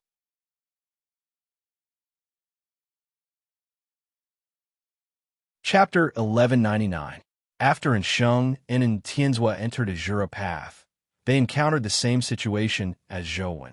Under such circumstances, it was impossible for them to wait for Zhou to enter before taking action. All they could do was charge in. And Sheng suspected that Ouyang Lan and company had entered a Jura path. This place was so dangerous. Even if Ouyang Lan and company had really entered, they might have retreated. After all, such a battlefield was too dangerous. There were Shuras everywhere, and there was no chance of rest. However, Tianzua seemed to be certain that Ouyang Lan had come here. He kept charging into the depths of a Jura path. After Tianzua put on the armor, he was in existence at the terror grade. He held a gun that resembled a Gatling gun in his hand as he crazily fired at the devil-like Shuras. Wherever he passed, large numbers of Shuras collapsed as their bodies were smashed. However, it didn't take long for the Shuras to stand up again.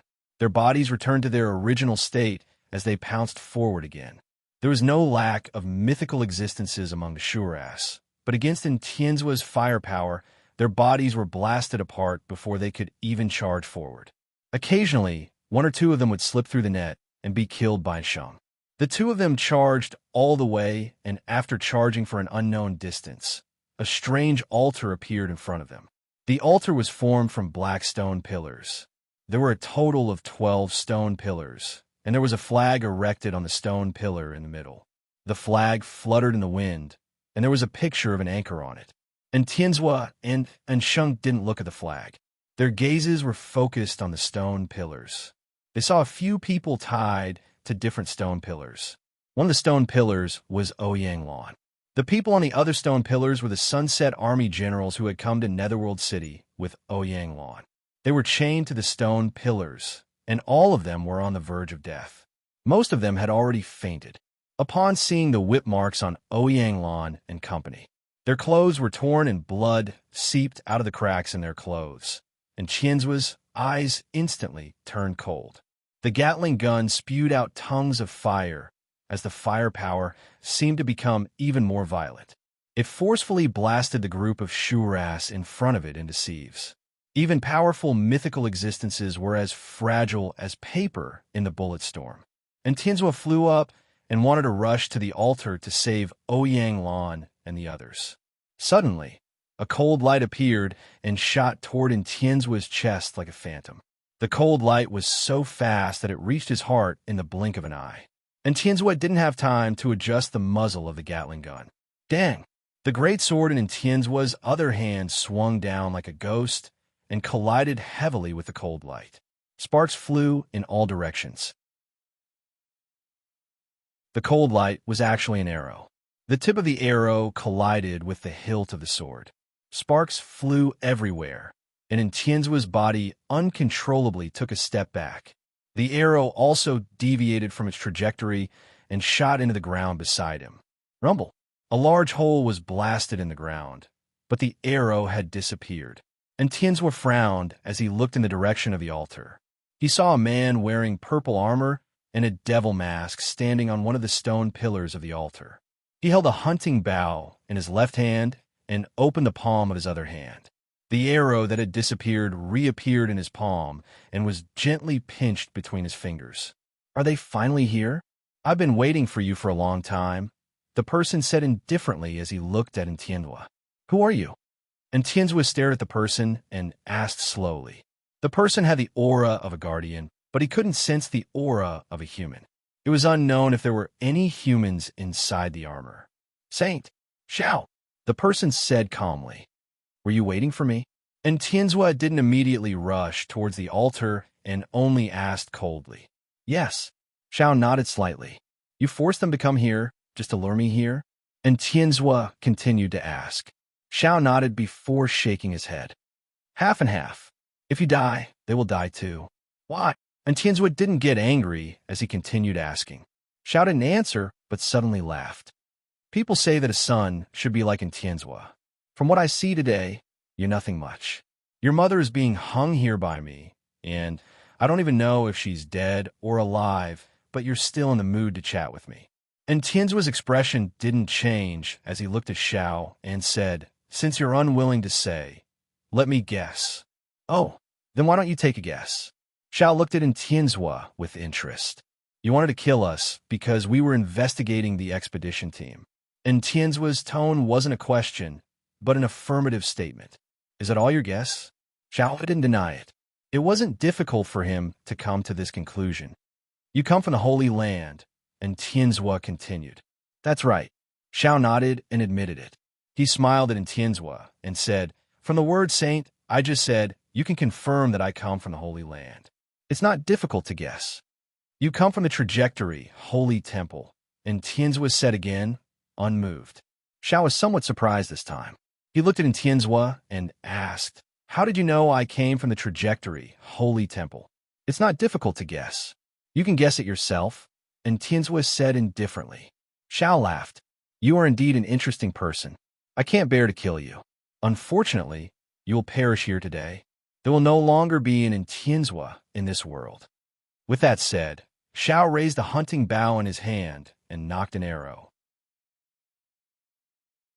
However, he wasn't aiming at Tianzua, but at Ouyang Lan, who was on the stone pillar. It's best you don't move. You should know that with my arrow's speed, I can definitely kill her before you arrive. If you want her to live temporarily, sever one of your arms. Then, I can give you a chance to fight me, Xiao said. You've already lost. You don't have the confidence to defeat me. And Tianzua said to Xiao. Xiao said indifferently, I just don't like it being too troublesome. Is that so? And Tianzua's sword-wielding hand suddenly moved. He slashed at his right arm, chopping off the arm that was holding the Gatling gun. Clang! The Gatling gun and arm fell to the ground, blood splattering everywhere. Overseer. And Sheng was alarmed and furious. Do you still want my left arm? I can still give it to you. And Tianzua said coldly as he stopped Sheng from coming over. Zhao's eyes narrowed slightly as he slowly moved the bow, an arrow in his hand away from Ouyang Lan, and slowly aimed it at Tianzua. He said coldly, In Tianzua, overseer in Luoyang's god of war, you have the right to be arrogant, but you chose the wrong time and place to be arrogant. You also chose the wrong person. There are many people who have said such things to me. They are basically dead, and Tianzua said indifferently.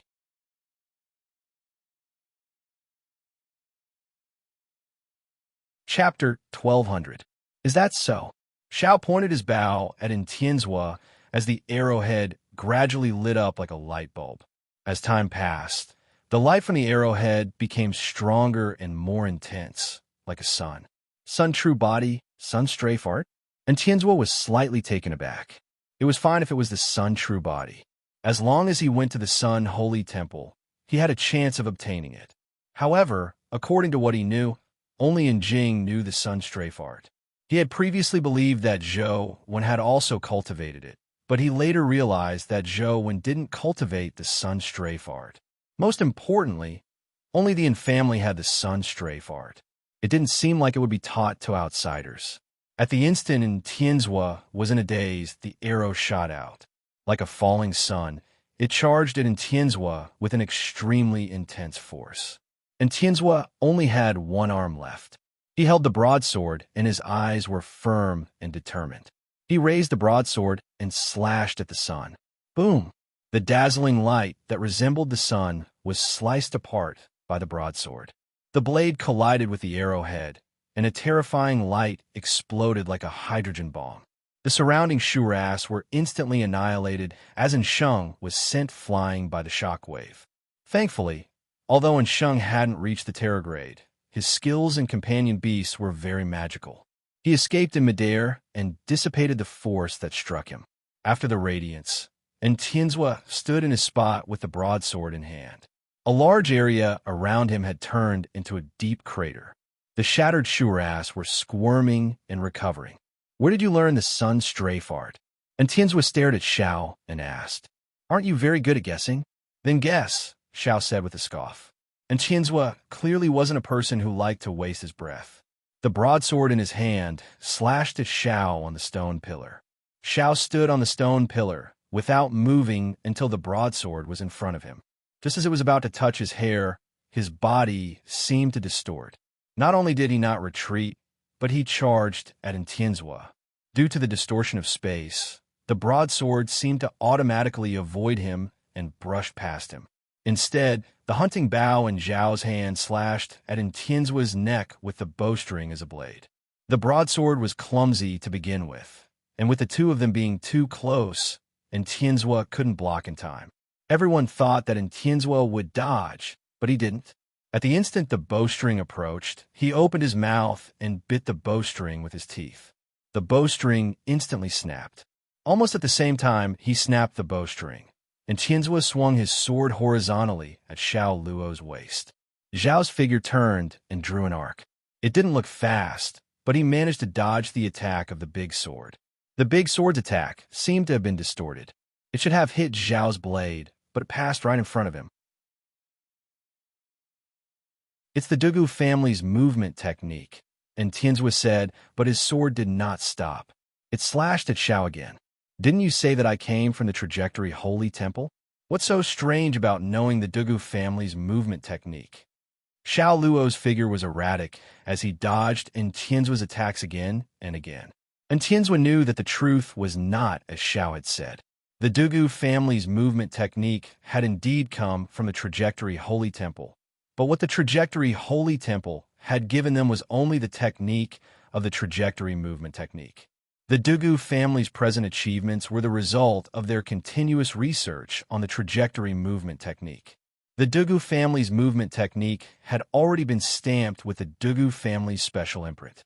Even if one learned the movement technique from the trajectory Holy Temple, it was impossible for it to be identical to the Dugu family's movement technique. However, Zhao's movement technique clearly had the Dugu family style. It wasn't a pure movement technique. Your sword technique isn't as arrogant as yours.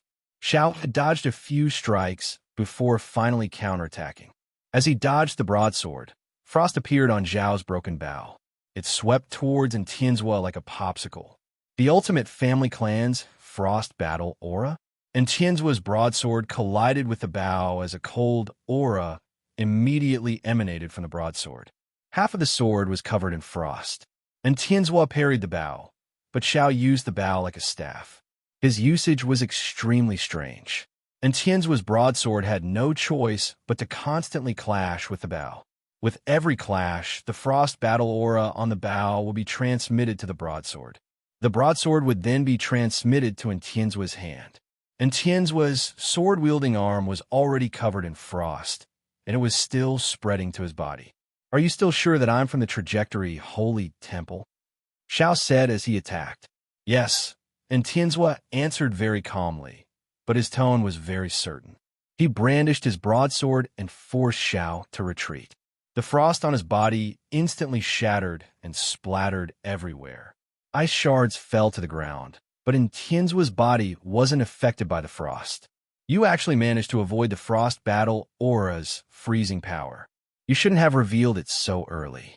If you had waited a little longer and suddenly attacked when I got close, you should have been able to cause me some trouble, Xiao said as he retreated. There's no need, and Tianzua struck again and again.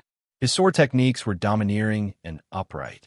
An ordinary person's sword techniques would have some evil aura when they were domineering. It was just like how Zhou Wen's transcendent flying immortal was domineering, but Tianzua's domineering was completely different. Even being domineering gave people a sense of righteousness. It was really odd. Zhao's movement techniques changed, and his moves were ever-changing. It was as though he could freely use the famous skills of the 6 families, as though he had been practicing them since he was young. Even Tianzua was alarmed and puzzled. He knew that this wasn't an imitation ability, but a result of real hard work. He could sense that the feeling was different. Who is this fellow? Tianzua was momentarily unable to gain the upper hand. Sheng hadn't reached the terror grade.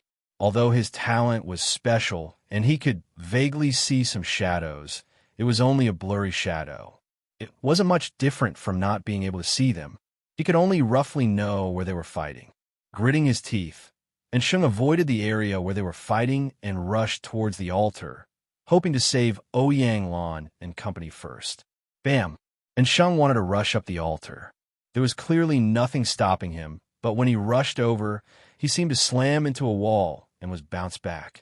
His face was bruised and swollen as two streams of blood flowed out of his nostrils. And Shung summoned his companion beast and transformed it into a dagger that stabbed into the air. With a clang, his hand that held the dagger turned numb, but the dagger failed to break through. And Shung tried all sorts of methods to break through the invisible barrier, but none of them were effective. On the other side, Tianzhua and Xiao Bufeng's battle was evenly matched. Neither of them had the absolute upper hand, and Tianzhua's figure suddenly stopped moving as he pointed the broadsword in his hand at Xiao. Instantly, the entire world seemed to vanish. It was as though only the broadsword was left in the world. Xiao wore a mask, and it was unknown what expression he had. His figure also stopped as he stared intently at Tianzhua.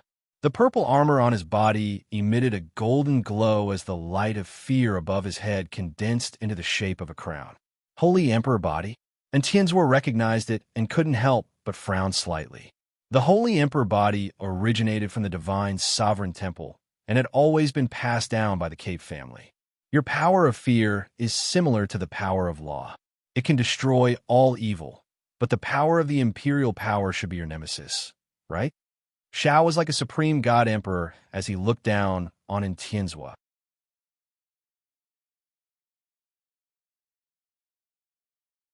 Chapter 1201. The great sword that had occupied the world seemed to instantly turn insignificant. Instead, when Zhao's hand slammed down, the great sword beam immediately collapsed and rapidly collapsed. The great sword in Tianzhua's hand buzzed as though it would snap at any moment. Under the immense pressure, Tianzhua took a step back with every step Xiao took. The great sword's blade began to bend under the pressure. In front of imperial power, the law is just a toy. If your sword of law can't defeat imperial power, you can't defeat me either. Xiao kept pressuring Tianzhua while using his words to disrupt Tianzhua's will. Tianzhua didn't say a word, but his feet seemed to be nailed into the rock. He no longer retreated. The great sword in his hand forcefully resisted Zhao's imperial power, but it was forced to bend more and more. The sturdy great sword seemed to have turned into bamboo, almost bending at a 90-degree angle. Tianzhua, you lost because you were too confident and arrogant. If you had both hands, I might not have been able to win so easily. Unfortunately, you are too weak with only one hand.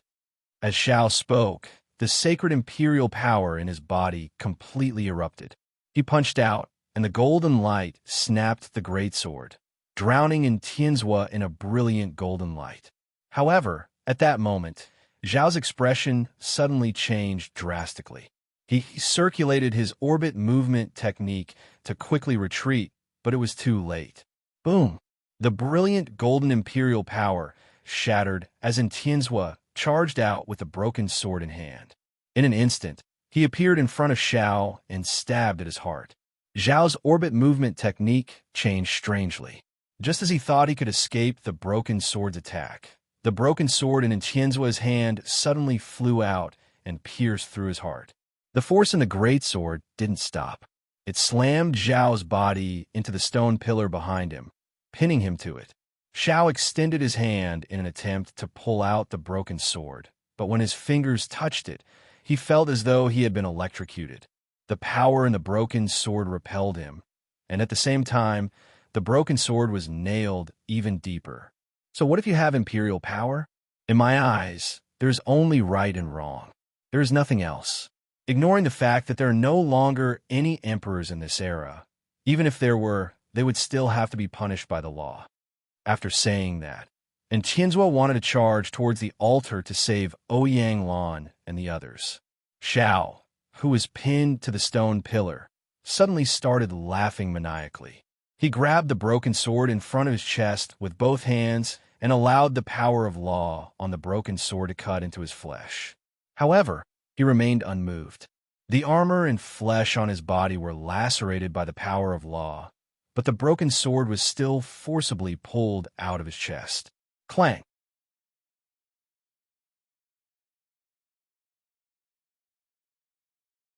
He was also wearing armor and a mask, but he was taller and more muscular. He was nearly 3 meters tall and no longer looked like a normal human. and Tianzhua and Sheng's hearts tightened. What they were most worried about had happened. The other party had spent so much effort to lure them here, so it didn't make sense for Xiao to be the only one here. In fact, that was indeed the case. The man walked out from behind the stone pillar and slowly walked to the stone pillar where Ouyang Lan was. He glanced at the nearly unconscious Ouyang Lan, who was chained to the stone pillar. "You don't have to care about my matters," Xiao said. "I don't want to care either, but they have to die." As the man spoke, he raised his fist. His fist emitted a light that resembled the sun as he blasted it at Ouyang Lan with extremely scorching power. "Stop!" And Sheng desperately slammed into the altar. He lacked strength and was unable to break through the altar's barrier.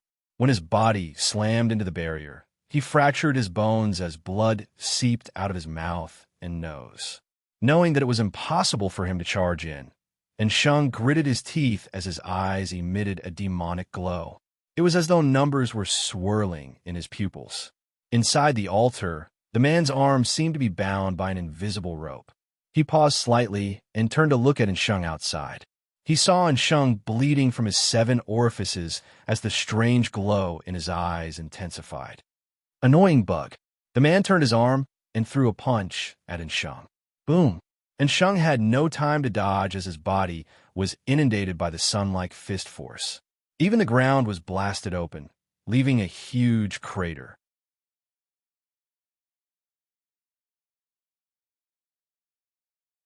Chapter 12:02.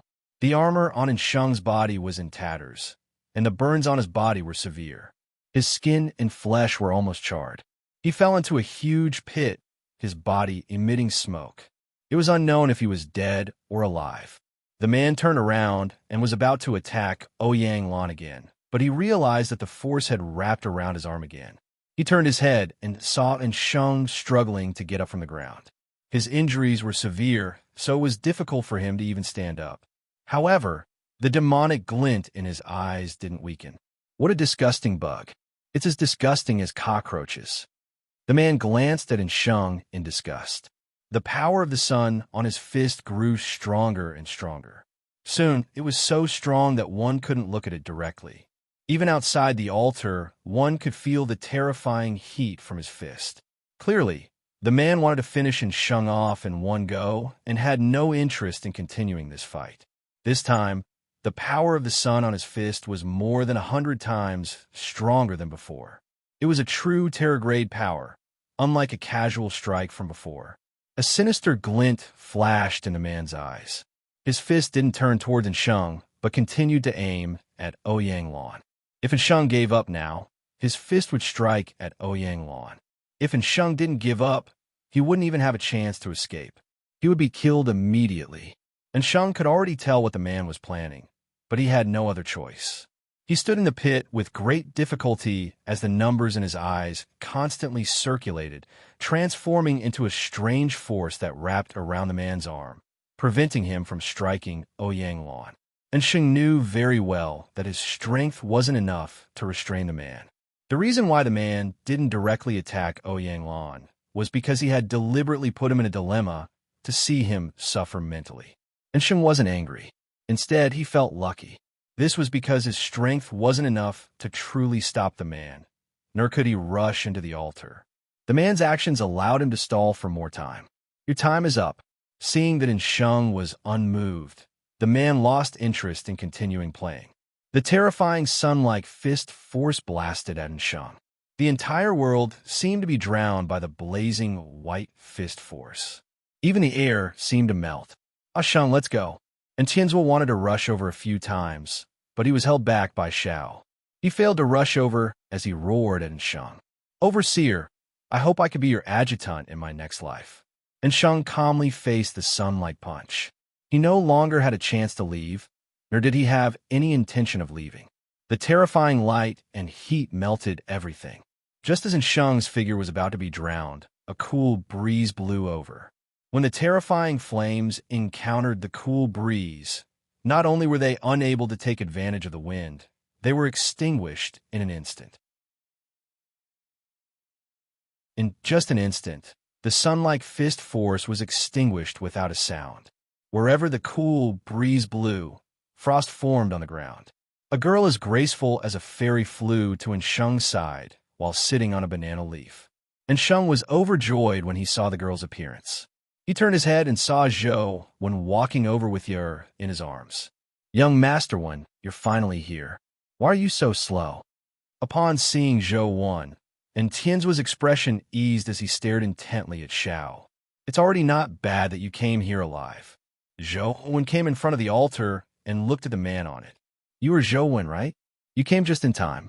You saved me the trouble of making another trip." The man sized up Zhou Wen and Banana Fairy as he asked coldly, "Who are you?" Zhou Wen asked the man. "Saint. Lie." The man answered proudly. "Young Master Wen, they are from the Holy Temple. The disappearance of the expedition team is related to them," and Sheng said. "Got it. Leave it to me." Zhou Wen summoned some pill essences and threw them at Sheng before walking towards the altar. "You sure are confident. Just because of that Terror Grade Extreme, companion beast? Her strength is indeed a counter to mine. Perhaps she can stop me for a moment, but unfortunately, you can't even enter the altar. You don't even have the right to stop me," Lai said coldly as he threw a punch at Ouyang Lan and company. Lai said coldly and punched towards Ouyang Lan and the others. He did not want to have too much trouble and wanted to kill Ouyang Lan and the others first. However, before Lai's fist could land, he suddenly heard a boom. The barrier outside the altar instantly shattered as a sword beam tore through the air.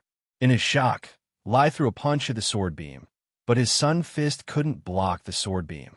His fist bones were instantly pierced through. If he hadn't dodged to the side, his body would have been pierced as well. The sword beam pierced through Lai's fist bones and circled around before flying back to Zhou Wen's side, transforming into a sword that floated beside him. Zhou Wen had already arrived beside Ouyang Lan. He held the sword formed by sword pill and slashed 3 times consecutively, severing all the chains that bound Ouyang Lan. He reached out to grab Ouyang Lan and summoned the pill essences to feed them to her. Yer and the chick stayed by Ensheng's side. When Ensheng saw that Ouyang Lan had been saved, he finally heaved a sigh of relief. Lai looked at the sword pill in Zhou Wen's hand and lost his previous arrogance. "Xiao, didn't you say that only in Tianzua and Lung Zongjing are afraid of Luoyang? What's wrong with this fellow?" The sun divine light on Lai's body constantly condensed. His entire body emitted light and heat like the sun as he spoke loudly. "How would I know? I know as much as you do," Xiao said indifferently. "However, this is good too. It's more interesting. Don't tell me you can't even deal with an adopted son of the family?" Lai wasn't in the mood to waste his breath with Xiao. The sun divine light on his body grew stronger. "You possess the power of the sun. Are you from the Sun God Temple?" Zhou Wen sized up Lai and asked. "Don't compare me to you worms. I'm a saint of the Sun God Temple," Lai said coldly. "So you aren't human?" Zhou Wen sized up Lai in surprise. As a guardian aura on Lai was too intense, he couldn't be sure if there was anyone inside the armor. However, he felt that Lai wasn't a pure guardian. Of course not. Lai constantly accumulated his strength, his entire body like a nuclear bomb that could explode at any moment. "Were you the ones who captured Professor Ouyang and the expedition team?" Zhou Wen continued asking. "Go to hell and ask them." As Lai spoke, the accumulated power on his body instantly erupted. The terrifying power of the sun was like a star exploding, producing terrifying light and fire. Zhou Wen didn't move. Beside him, Banana Fairy opened her mouth and spat out another mouthful of Grandine wind. The power of the sun that Lai had accumulated for a long time was extinguished by the Grandine wind. The flames on Lai's body were extinguished as he was swept up by the Grandine wind and slammed into a stone pillar before stopping. When he fell to the ground, his body was already covered in frost like an ice sculpture. Lai struggled to stand up, his eyes filled with horror. He knew that Banana Fairy was an extreme, elemental companion beast, but he never expected her to be so She was his nemesis. The power of the sun was completely suppressed and useless. End of this chapter.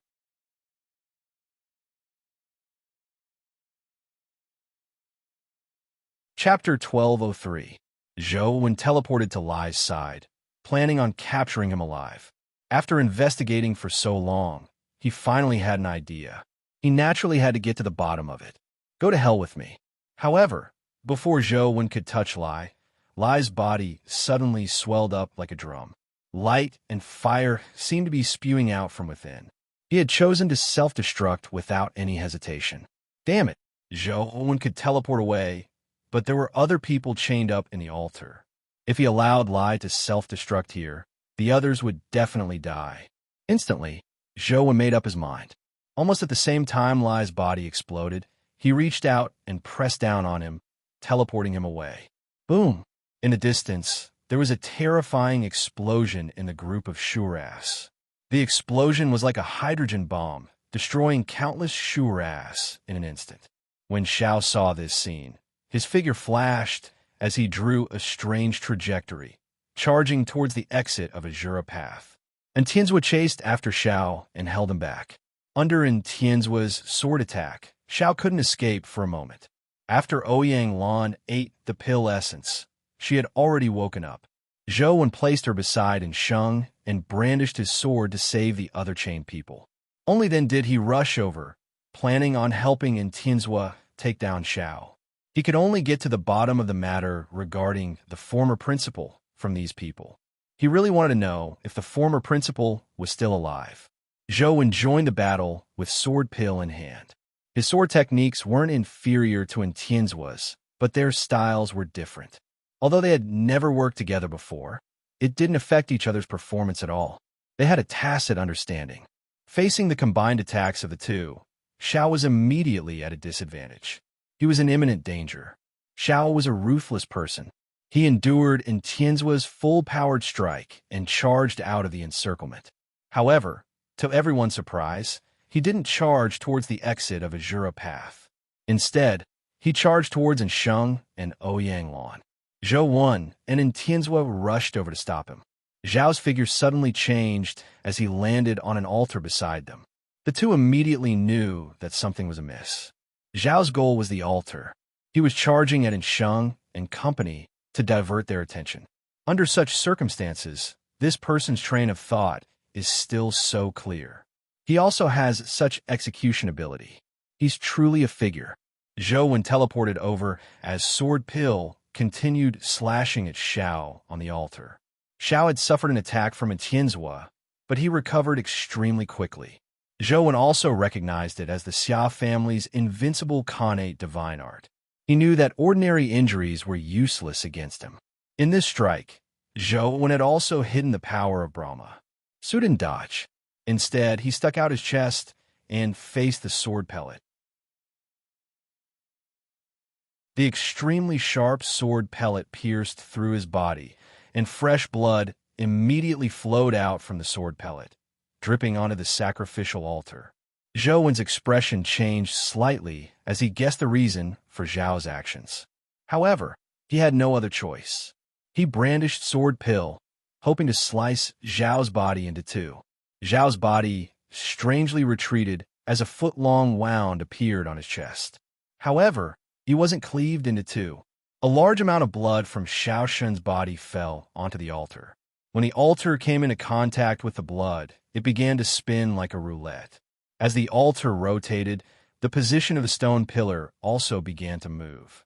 Zhou Wen knew that something bad would definitely happen, so he only wanted to quickly take down Xiao. The sword pill in his hand moved faster and faster.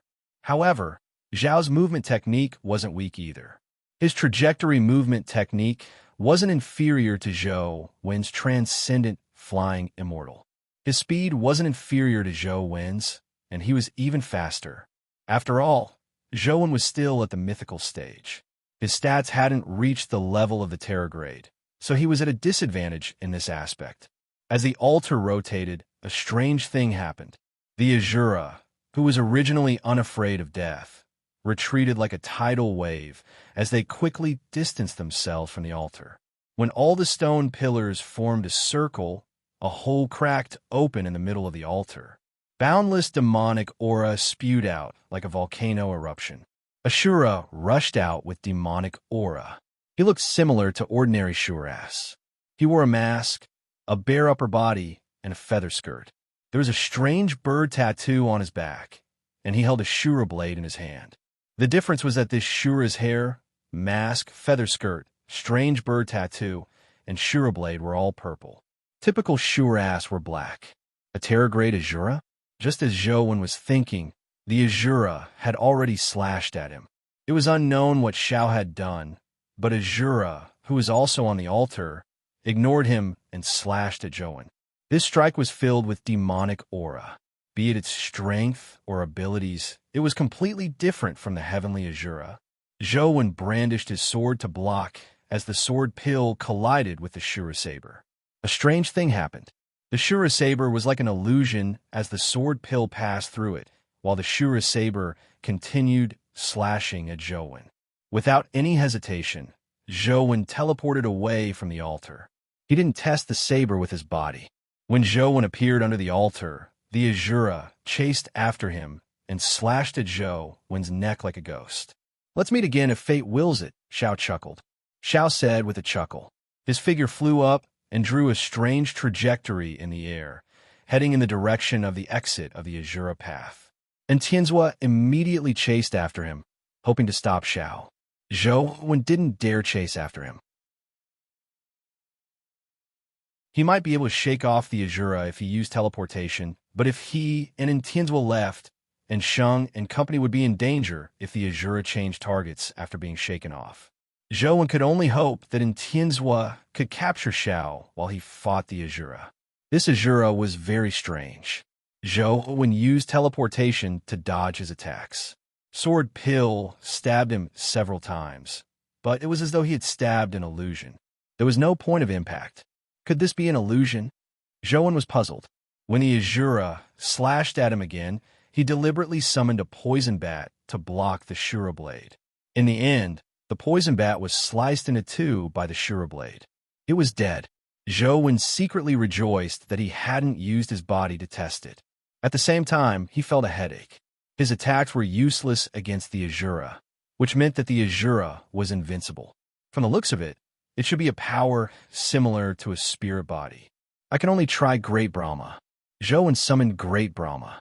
The four-faced, eight-armed Great Brahma with a black hole spinning on its back stood in front of the Azura. The Azura didn't know what fear was as he slashed over. Great Brahma automatically counterattacked and struck out at the Azura's saber. With a clang, the Azura's saber was blocked. Zhou heaved a sigh of relief when he saw that Great Brahma could block the Azura. However, other than the side on his back, Great Brahma couldn't take the initiative to attack. The Azura slashed down with his saber, and the Great Brahma blocked with his palm. Although he managed to block the Azura, he failed to kill him.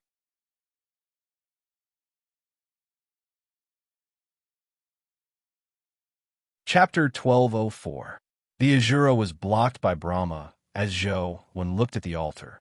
He heaved a sigh of relief when he saw that the entrance in the middle of the altar had been sealed and the stone pillar had returned to its original spot.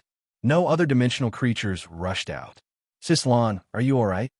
Zhou came to Ouyang Lan's side and asked. "I'm fine." After Ouyang Lan ate some pills, she felt much better. She said to Zhou, "Little one, my father might not be dead. You found the former principal's whereabouts?" Zhou's eyes lit up as he asked excitedly. "We met the zombie, Chu, he in Netherworld City, previously. We used some special abilities to extract some memories from him.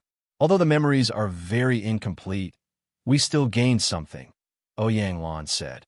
"What did you discover?" Zhou hurriedly asked. Ouyang Lan pointed at the flag on the stone pillar.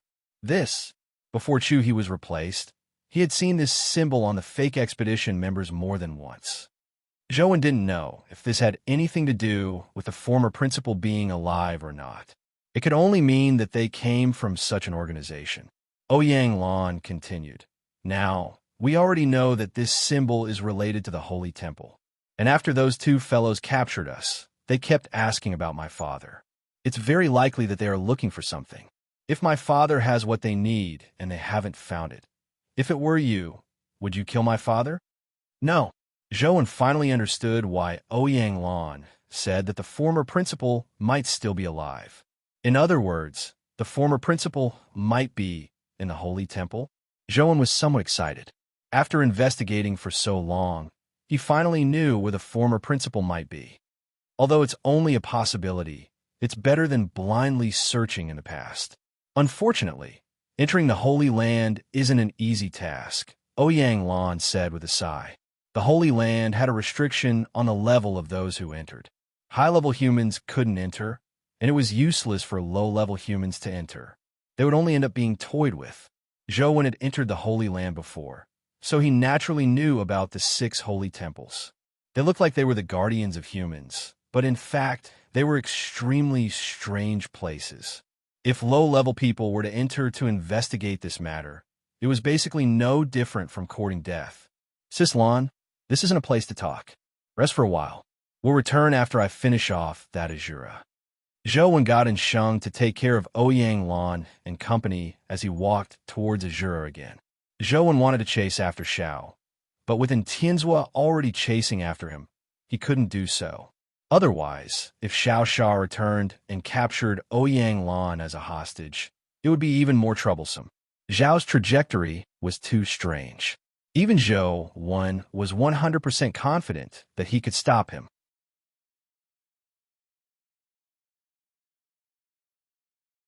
Therefore, not only did he not slow down, but he also charged forward even faster.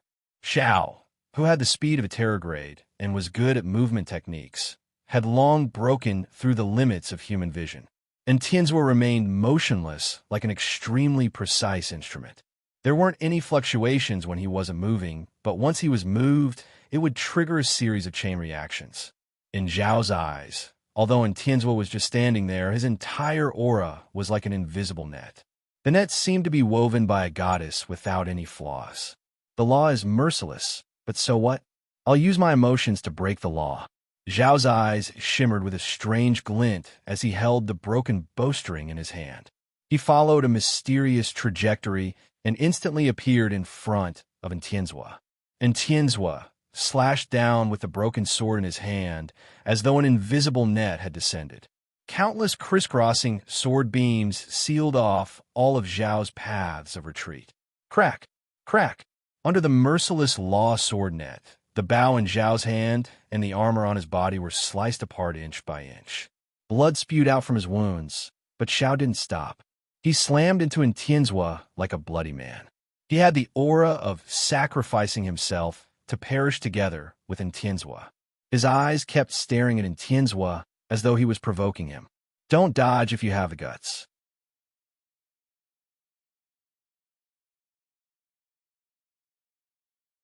Chapter 1205. The broken sword in Tianzhua's left hand had already slashed out with all his might, nearly scraping Xiao alive. However, he ultimately failed to kill him. If Tianzhua had both hands, he could have smacked the bloody Xiao in a mush with one palm. Unfortunately, Tianzhua only had one hand left. Even so, Tianzhua had no intention of retreating. He stood there like a mountain and stared into Zhao's blood-stained eyes. He had no intention of retreating. The blood that spewed out from Zhao's body seemed to have a life of its own as it charged at Tianzhua with Xiao. The bloody Xiao was like a blood-colored devil. Its ferocity left one shuddering. Tianzhua didn't retreat. At the instant Xiao slammed into him, Tianzhua used his head to slam into Zhao's head. Bam! The two unreserved powers of fear collided, causing Zhao's head to explode. After his bloody body slammed into Tianzhua's body, he was sent retreating. Blood splattered everywhere as he was no longer able to attach himself to Zhao's remnant body. The mechanical armor on Tianzhua's head shattered as his forehead kept bleeding. However, he still managed to defend Azura Path's door without taking a step back. Seeing Zhao's corpse collapse, Tianzhua's expression suddenly changed. He immediately turned to look at Azura Path's exit and saw a drop of blood spew out from Zhao's body as it landed on the door. Tianzhua drew his sword and slashed, but he was still a step too late. The drop of blood landed on the door like a stone thrown into a lake. It caused spatial ripples before vanishing. Li Xian, Lu Bushun, and Jingyu and company waited outside the Bridge of Helplessness. Why have an overseer and the rest come out after so long? Lu Bushin's fat body paced around, unable to rest for a moment. Can you stop wandering around there? It's making me dizzy, Li Xian said. What's your dizziness got to do with me? That's because your kidneys are weak, Lu Bushun retorted. Dodge. Just as Li Xian was about to say something, he suddenly heard a shout. Lu Bushun and company immediately recognized Tianzuo's voice. All of them stood up warily and looked in the direction of the Bridge of Helplessness. However, they did not see anything. There was nothing on the other side of the Bridge of Helplessness. Li Xian saw Tianzuo rush out of the Bridge of Helplessness. At the same time, he saw a drop of blood shoot towards Lu Bushun, who was closest to the Bridge of Helplessness, at an unbelievable speed. Li Xian didn't have the time to completely transform into his terror form. He only had time to transform his palm into a terror form and block Lu Bushin's forehead. Bang! The drop of blood was like a bullet as it pierced through Li Xian's terror-transformed palm. Thankfully, with Li Xian blocking it and buying some time, Lu Bushin's reaction was fast enough. With a roll, the drop of blood brushed past his hair. While the drop of blood was in the air, it actually transformed into Shaw. One in each hand, he sucked the two officers into his palms and grabbed their heads. As long as he exerted a bit of force, their heads would be crushed. And Tianzuo, if you take another step, I'll crush their heads, Xiao said calmly. And Tianzuo stopped. He knew that Xiao Luo was not joking. A person like him would definitely do what he said. Overseer, don't worry about us. The two officers struggled with all their might, but they were like chicks. No matter how much they struggled, they couldn't escape Butcher's grasp. And Tianzuo, what do you say? Xiao narrowed his eyes at Tianzuo. Let them go, and you can leave, and Tianzuo said. Without a word, Xiao let go, but he didn't leave immediately. A group of officers surrounded Xiao, but Tianzuo only said indifferently, let him go. And Tianzuo is indeed Tianzuo. I hope I'll have a chance to truly decide the victor with you next time. As Xiao spoke, he extended his hand and grabbed at the air. A wisp of black gas rushed out from the heads of the two officers he had grabbed and disappeared into Xiao's palm. See you again, Xiao said to Tianzuo. Xiao said to Tianzuo. When he turned around, he glanced at Li Xian before flying off and disappearing in the blink of an eye. Overseer, who was that? Lu Bushun was alarmed. Enemy. The next time you encounter him, try your best to avoid him. And Tianzuo looked in the direction Xiao had left in as though in thought. And Tianzuo didn't chase after him. He knew that he couldn't catch up to him even if he wanted to. Li Xian, do you know that person? And Tianzuo finally cast his gaze on Li Xian. He had a mask on his face, so I couldn't see his face. However, if I knew such a powerful fellow, I should have an impression of him. I don't have any impression of him at all, Li Xian said. That's strange, and Tianzuo said after some thought. What's strange? Li Xian knew that Tianzuo's words had something to do with him. So he asked. And Tianzuo looked at Li Xian and said, these people know our family very well. They should know that our family dotes on Yer. In that situation, his best choice of hostages should have been Yer and you, but he didn't do that. Instead, he went far away and kidnapped two officers that he might not even know. This clearly doesn't make sense. Everyone found it reasonable when they heard that. In that situation, anyone else would have made Yer their first target. Li Xian also felt that Tianzuo's words made sense, so he said after some thought, perhaps he knows how powerful I am and sees Yer being protected by me, so he doesn't dare attack her. His target is very clear. From the beginning, it wasn't you but Lu Bushun. After that, you used the power of fear. Your advancement to the terror grade happened in Netherworld City. It's impossible for them to know about it before, much less choose to avoid you from the beginning. It still doesn't make sense, and Tianzuo said with a shake of his head. Then I don't know. I really don't know this person, Li Xian said as he spread out his hands. Okay. And Tianzuo nodded and didn't say anything else. He frowned and thought. Overseer, we're a young master one and adjutant. Do we need to receive them? Lu Bushun asked. There's no need. Just wait here for them to return. And Tianzuo didn't return to Azura Path. Firstly, he was afraid that Xiao would return. Secondly, he was confident in Zhouwen. In Azura path, Zhouwen's body emitted light like a sun god. He had already fused with the primordial human sovereign and was constantly transforming. With a thought, Zhouwen landed on Brahma's head. When the Azura attacked again, his fist emitted the glow of life as he struck the Azura. Azura's attack was completely blocked by Brahma. Zhouwen took the opportunity to strike, leaving him no room to dodge. Zhouwen's punch struck his chest. The Azura's body, which was like a spirit body that couldn't be injured by any force, melted like ice encountering fire when Zhouwen's punch struck it. A fist-sized hole melted in Azura's chest. I'll just write 2 chapters today. I'll sleep early and adjust my schedule. Starting tomorrow, I'll update at 6 in the evening. Many friends have asked questions about the book group. It hasn't been established yet. When it's established in the future, I'll inform everyone in the book. End of this chapter.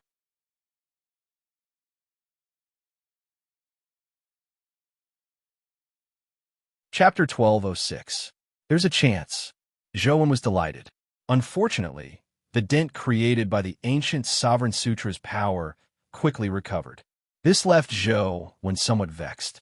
The power of primordial human sovereign gave Zhouwen the power to heal. No matter how badly he beat his opponent or how serious the damage was, he would eventually recover. Due to this characteristic, it could be said that using the power of primordial human sovereign to hit someone was actually saving someone. Zhouwen originally imagined that the Azura's body had traces of the power of death, so the power of primordial human sovereign might possess true lethality. From the looks of it, Zhouwen had been overthinking things. Could it be that the power of the ancient Sovereign Sutra really can't possess lethality?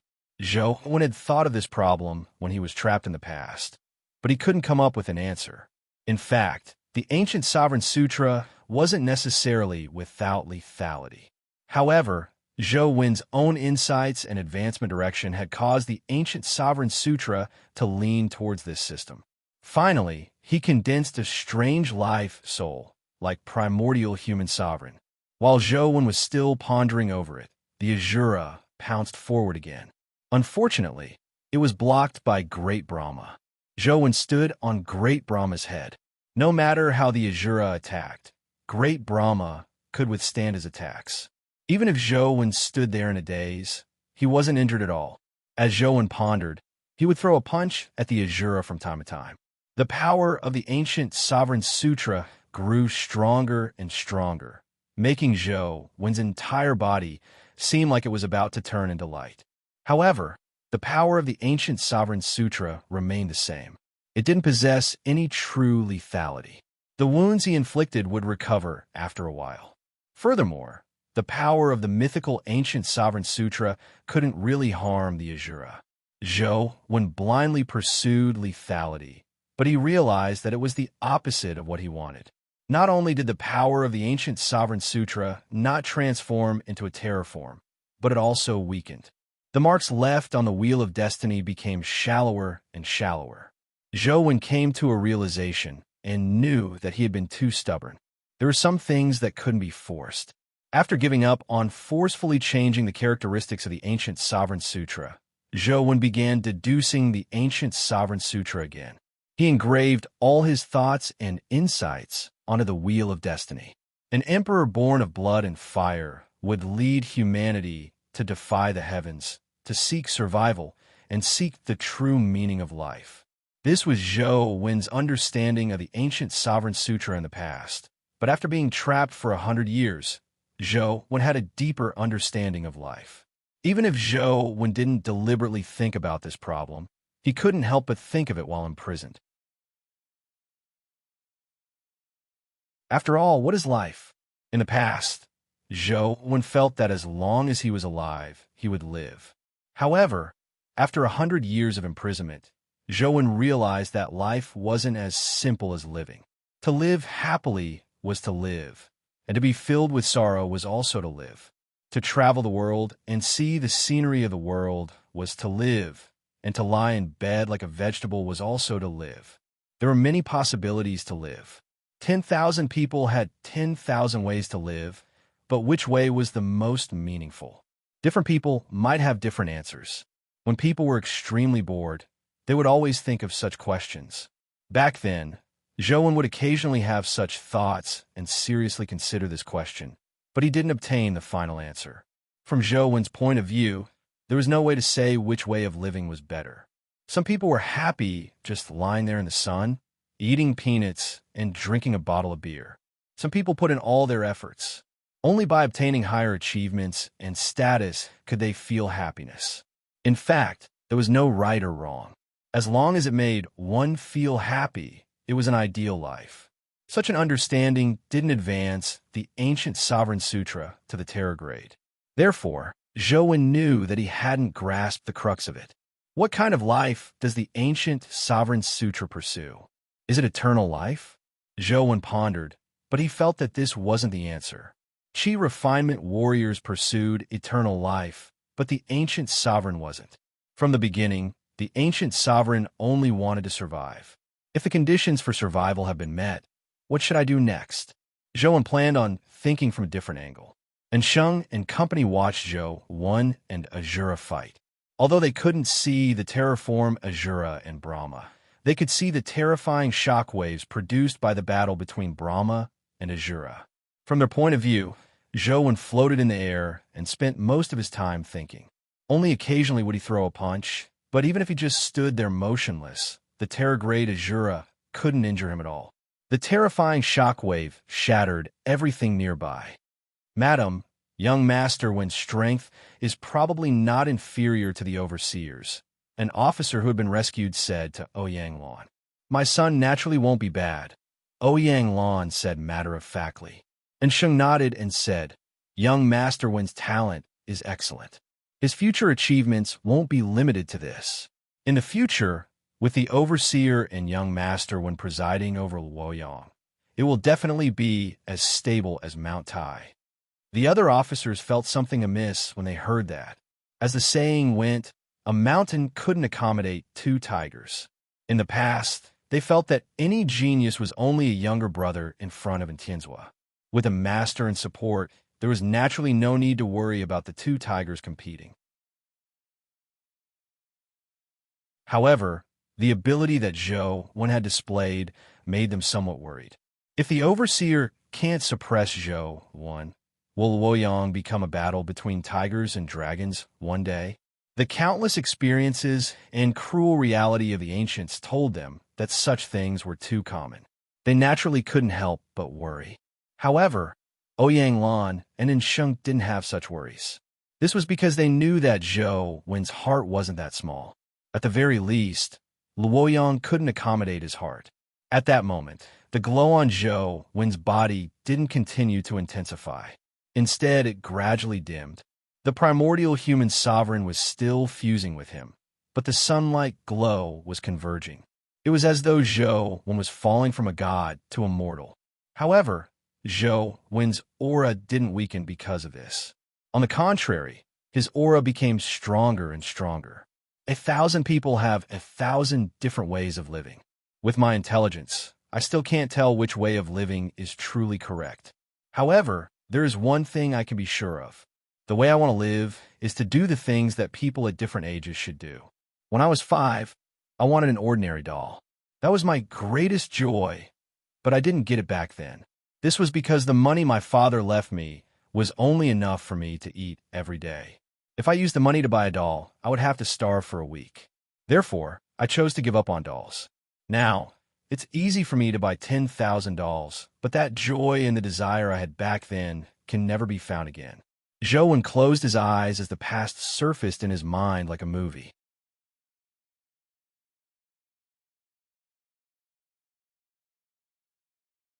Chapter 12:07.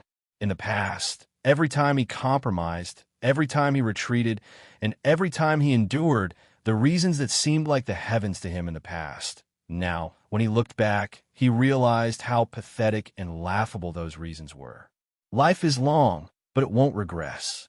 No matter how laughable the things I think and pursue today are, it's only meaningful to do them today.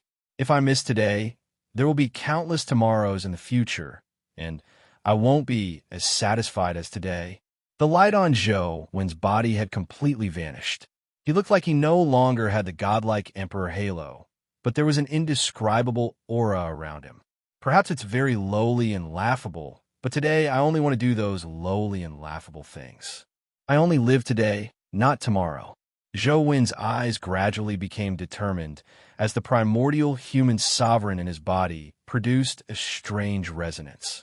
On the wheel of destiny, the mark that belonged to the ancient sovereign sutra became more and more resplendent.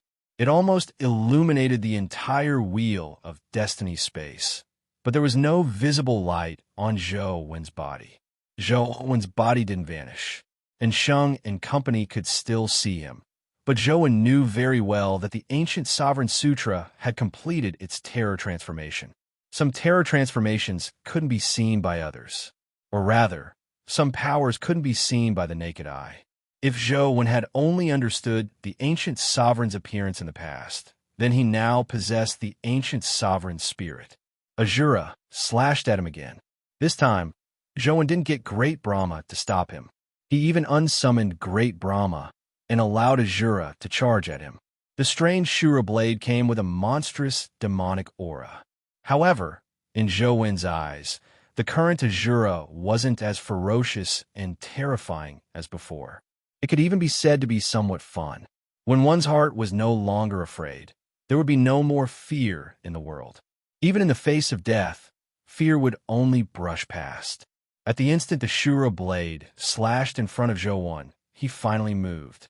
He reached out to grab the Shura blade, and his palm of flesh and blood grabbed the blade. The sharp blade sliced into his palm as blood flowed out and dyed the blade. The Shura blade, in its terror transformation, actually lost its power as it gradually appeared in the eyes of Sheng and company. It wasn't only the Azura blade. Azura, who was holding the Azura blade, also slowly retreated from his terror form, allowing everyone to see his existence. After losing the power of his terror transformation, although Azura was still at the terror grade, his stats had decreased drastically. He was far from as powerful and invincible as before. Kacha! Zhou Wen's palm forcefully snapped the Azura saber in half, and he took the opportunity to punch the Azura. The powerful Azura was sent flying by Zhou Wen's punch.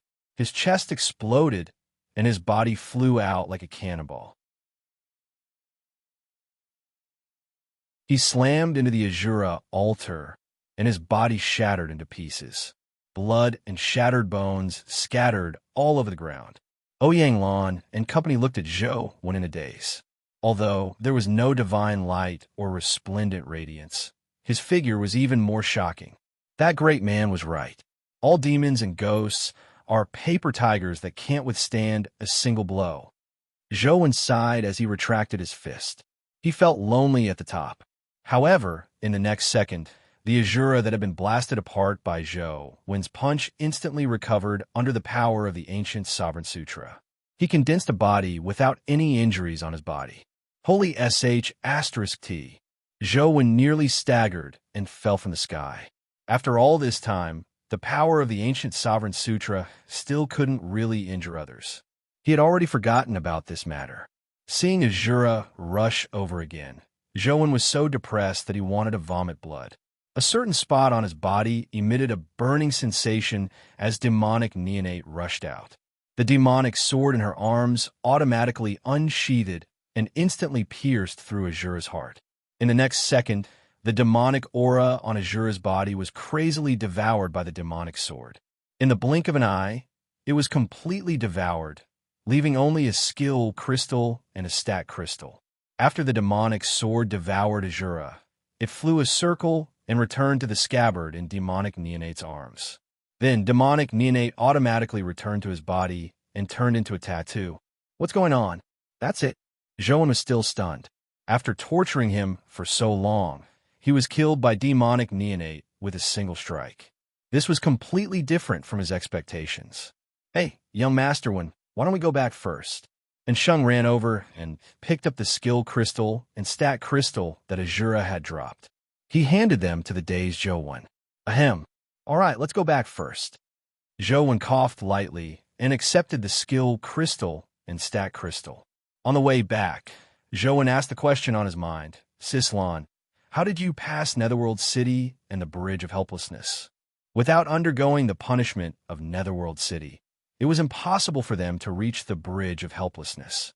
If they couldn't leave their names on the Stone of Three Lives, they wouldn't be able to retain their memories and enter the 6 paths of reincarnation. It was understandable that 1 or 2 of Ouyang Lan and company were special enough to be able to make it through, but Zhou found it unbelievable that all of them were special. We aren't very sure either.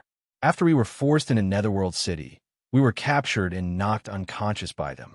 When we woke up, we were already tied to the altar, Ouyang Lan said. So entering Azura path isn't your choice? Zhou's expression turned solemn. Xiao and company could even determine which path and Tianzhua would choose so accurately. It was obvious that they knew the family like the back of their hands. Such an enemy made one shudder. On the way back, Zhou stole a look at the terror transformation resources condensed by the ancient Sovereign Sutra on his phone. Terror transformation. Human Emperor S-grade. It was very simple. Even the word primordial from before had been lost. It felt like he had regressed. Demon God Body. Heaven opening scripture of the highest elder. God Fiend era. Singularity universe. Brahma. Sword pill. Human Emperor. There's still the chaos, egg, and slaughterer that haven't undergone their terror transformation. It shouldn't be long before they advance to the terror grade, Zhou thought to himself. After walking out of the Bridge of Helplessness, he saw Tianzhua sitting there. An officer was treating his severed arm, but the effects didn't seem to be good. It wasn't easy for ordinary people to regrow severed limbs, but for someone like Tianzhua, he had all kinds of officers around him. There were also many with healing powers, so it wasn't difficult for him to regrow severed limbs. However, such power didn't seem to have a good effect on Tianzhua. Although the wound had already healed, it couldn't make his severed arm grow back. Young Master One, don't you have healing powers? Why don't you treat Overseer? And Sheng handed the severed arm he had picked up to Zhou. There's no need. Before Zhou could say a word, and Tianzhua said directly. His tone was very firm, and he had no intention of standing on ceremony.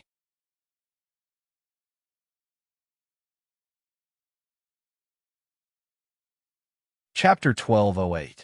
Little Sasa, there's no need to stand on ceremony. We're all family, Ouyang Lan said as she took the severed arm from Sheng and stuffed it into Zhou's hand. She continued, Little One, ignore him. If he's sick, he has to be treated. How can he not be treated by a doctor? Quickly treat him. With that said, Ouyang Lan winked at Zhou. Zhou was momentarily confused as to what Ouyang Lan meant by winking.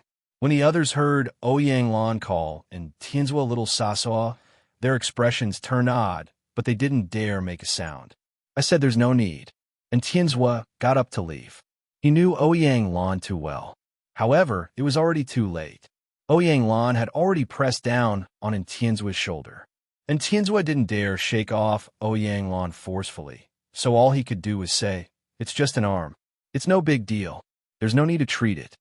Ouyang Lan ignored Tianzhua and said to Zhou, Little One, I have the final say. Ignore him. Quickly treat him. I saw that you treated him very well just now. Just treat little Zhuo like that. When Zhou heard Ouyang Lan's words, he immediately realized that the treatment Ouyang Lan mentioned was when he beat up Azura. Does she mean for me to take the opportunity to beat Tianzhua up? Zhou held the severed arm and looked at Tianzhua, understanding what Ouyang Lan meant. Zhou originally felt that even if he wanted to beat Tianzhua up, he should do it openly. There was no need to use such means. However, on second thought, I'm not beating him up. I'm treating him. With this in mind, Zhou didn't hesitate any longer. He walked in front of Tianzhua with the severed arm. Mom, I'm fine. There's really no need to treat me. Tianzhua wanted to convince Ouyang Lan, but it was completely useless. Overseer, bear with it. It's a little painful to treat, but it'll be fine soon, Zhou said as he threw a punch at Tianzhua's face. Everyone was stunned. That was Tianzhua, Overseer in Luoyang's God of War. Tianzhua was taken aback. He never expected Zhou to suddenly hit him. so he didn't react at all. Littles was, I'm treating your injury. Don't move. When Tianzhua reacted and wanted to stand up, Ouyang Lan pressed down on his shoulder. Zhou felt great as he quickly punched out. His fists rained down on Tianzua's face and severed arm, causing his angular face to cave in. If looks could kill, Zhou would probably have died 10,000 times over. If not for Ouyang Lan holding him down, he would have long flipped out. And Tianzhua could tell that Zhou wasn't treating him. He was clearly abusing his position to take revenge. Bang! Zhou's final punch landed on Tianzua's nose, causing his tall nose bridge to collapse. Seeing that Tianzhua couldn't hold it in any longer, Zhou took 2 steps back and muttered to himself, "From the looks of it, it's about time." With that said, Zhou shattered the severed arm in his hand and threw it at Tianzhua. The shattered, severed arm automatically connected to the wound that had been shattered by Zhou. Moments later, Tianzua's severed arm recovered to its original state. His face, which had caved in from Zhou's punch, also returned to its original appearance. The injuries left behind from his battle with Xiao had completely vanished. Little Wenwen's injury is really well treated. It's as though he wasn't injured at all. We're family, so there's no need to thank me. Seeing Tianzua's expression as cold as ice, Ouyang Lan didn't dare tease him any further. She hurriedly let go and pulled Zhou out. The weather today is really good. Shang, don't you think so? Madam, you're right. The weather today is excellent. Why don't we go back and have a good meal? And Shang hurriedly followed Ouyang Lan, not daring to stay behind to face the furious Tianzhua. Shang, you're still the most considerate. Little Zhua doesn't understand me, Ouyang Lan said as she walked without stopping. The group left Netherworld City and rushed back to Luoyang. The stat crystal left behind by Azura was a crystal with 96 constitution. After Zhou absorbed it, his constitution only reached 81 points. He didn't break through. The other skill crystal was called Azura's Ugliness. It was a Terra-grade skill crystal that required 81 constitution. One also had to cultivate a Fiendish Essence energy art and the Fiendish Wheel of Destiny. Zhou thought for a moment and realized that he had never cultivated a Fiendish Essence energy art. After giving a try, he was indeed unable to absorb it. All he could do was put it away for the time being. Should I clear Netherworld City in-game? Zhou was very interested in the dimensional creatures in the 6 realms. There were many mythical dimensional creatures there and Terra-grade ones to kill. It was an excellent place to obtain resources. However, when he thought of the punishment in Netherworld City, Zhou had no choice but to temporarily give up. Ignoring everything else, it wasn't easy to pass the final dream chamber. Zhou didn't have Li Xian's abilities that were similar to a smart brain and data flow. Just the thought of suffering 1,000 years of punishment in a dream made even a strong-willed person like Zhou shudder. After returning to Luoyang, the Yin family began researching ways to enter the Holy Land. At the very least, they had to be able to allow Terra-grade humans to enter the Holy Land. Otherwise, entering would only be sending them to their deaths. Sis Lan, do you know what they want from the former principal? Zhou asked Ouyang Lan in private when no one was around. Ouyang Lan shook her head slightly. I don't know what it is either. For what they said, I'm guessing that my father might have obtained something from Zhuolu. Zhou whispered, could it be the silver-haired companion beast from Shi Yuan's companion beast shop? Ouyang Lan was slightly taken aback. Why would you have such thoughts? Typically, companion beasts can't be traded. The possibility of what they are looking for is a companion beast isn't high. Zhou thought for a moment and felt that Ouyang Lan was right. The companion beast they wanted was likely the strongest companion beast on Earth. The silver-haired companion beast didn't look like the strongest companion beast on Earth. What they're looking for is definitely related to the strongest companion beast on Earth. But what is it? What did the former principal take from Zhuolu? Zhou thought about it, but couldn't figure it out. Why did you think of that silver-haired companion beast? Ouyang Lan was a smart person. When she heard Zhou's question, she felt that there was a problem. Zhou explained the matter of the password. Ouyang Lan was the former principal's daughter, so she should have a better understanding of the former principle. There's actually such a thing? Are you sure that the password was given to you by my father? Ouyang Lan was astonished when she heard that. I'm not sure. Zhou Wen shook his head. He really couldn't be sure. This matter is odd. There's something wrong with that silver-haired companion beast. It's right that you didn't rashly open it. Ouyang Lan pondered and was about to say something when she heard hurried footsteps outside. Madam, the Rubik's Cube has been activated again. And Sheng's voice sounded from outside.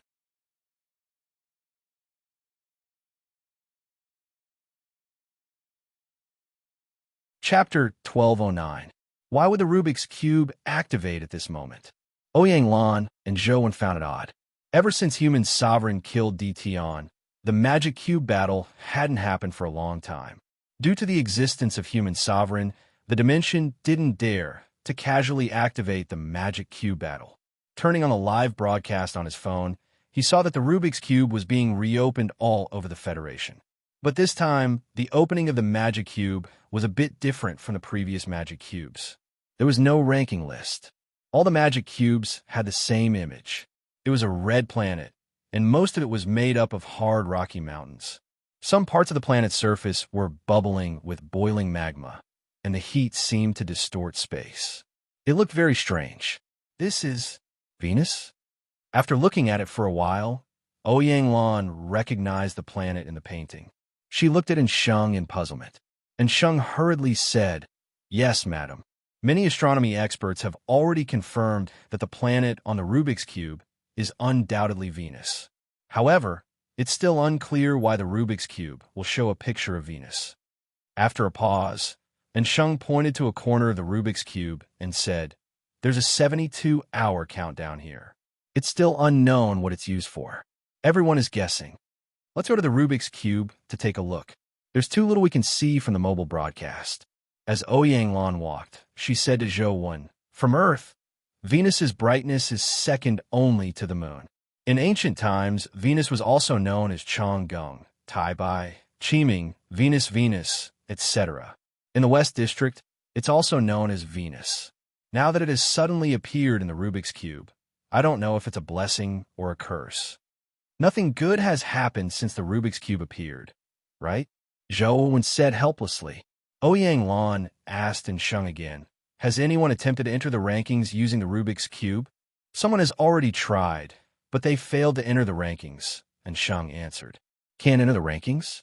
Where are those fellows from the dimension up to?" Ouyang Lan's frown deepened. When Zhou Wen and company rushed to the cube, and Tianzhua and Jing were already there. Upon seeing Zhou Wen follow Ouyang Lan over, and Tianzhua's gaze met Zhou Wen's for less than a second before he immediately turned to the side and didn't look at him again. "Little Zhou, we meet again." Qin Wufu was also present as he greeted Zhou Wen with a smile. "Governor Qin, what's the situation now?"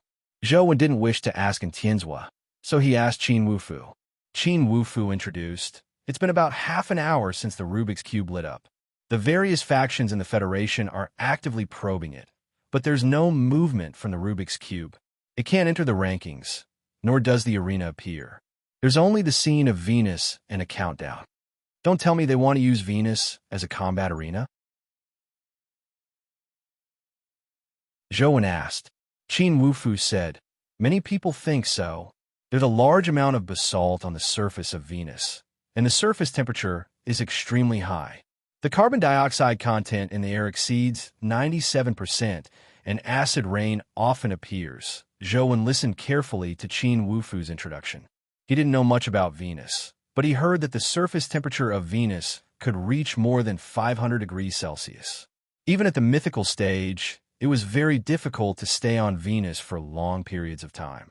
Moreover, with the current space technology, it was not easy to reach Venus. However, there were some teleportation abilities that could be used for interstellar teleportation. However, there weren't many people who possessed interstellar teleportation abilities, and they were considered a rare breed in the entire Federation. Zhou Wen carefully sized up Venus through the Rubik's Cube. At the same time, he used the power of Great Brahma to strengthen his eyesight, hoping to see something. After watching for a while, Zhou Wen's expression gradually turned solemn. "Little one, Did you discover something? Ouyang Lan noticed that something was amiss with Zhou Wen's expression, so she asked. Everyone looked at Zhou Wen, who pondered for a moment and said, "There seems to be a shadow slowly appearing in the magma, but I can only see a shadow. I can't tell what it is." Upon hearing Zhou Wen's words, and Tianzhua and company looked at the scene of Venus in the Rubik's Cube, but they couldn't see anything. And Sheng's heart stirred as he looked at Zhou Wen and asked, "Young Master Wen, do you think the countdown is the time it takes for the shadow to surface?" "It's very possible, but I can't be sure. It's too far away from the Rubik's Cube. Furthermore, the magma is blocking my vision. There's too little I can see," Zhou Wen said. Everyone's hearts were heavy. The dimension had activated the Rubik's Cube again and suddenly placed Venus on it. It was definitely up to no good. As they couldn't guess anything now, everyone could only wait for time to pass and for the shadow Zhou Wen mentioned to appear. Luoyang City had already entered a level 1 state of alert. The citizens who could move to dimensional zones began to move there. If a terrifying creature really appeared on Venus, it wouldn't be difficult to reach Earth given the distance between Venus and Earth. Just as Zhou Wen was about to leave, he suddenly heard someone shout, "Someone! There's someone on Venus!" Zhou Wen and company, who were chatting, hurriedly looked at the Rubik's Cube. It was still the scene of Venus, but in it, a humanoid creature appeared. It floated above Venus and was staring at the magma, as though it was observing something. After taking a closer look, Zhou Wen confirmed that it was definitely not human. Although its figure looked humanoid, its entire body was like gold. It wasn't the state of wearing armor, but its body was like a golden sculpture. Unfortunately, he couldn't sense its aura through the Rubik's Cube, nor did he know what kind of creature it was. As Zhou Wen and company were observing, the unknown creature suddenly plunged into the magma and quickly vanished. Others only knew that the creature had burrowed into the magma, but Zhou Wen could roughly tell that it was heading in the direction of shadow. After the gold man entered the magma, he didn't come out again. After waiting for almost an hour, there was still no movement. After a while, another giant dragon from Western legends flew past and similarly arrived at the side of the magma. Just like the gold man, it quickly dived into the magma. Zhou Wen suddenly felt that the shadow might not be a creature. Instead, it might be some kind of treasure. Although the two fellows that had appeared hadn't transformed into their terror form, they were likely at the terror grade since they could easily enter the magma. No matter how low their intelligence was, a terror grade creature couldn't possibly court death, right? Should I go take a look? Zhou Wen was somewhat tempted.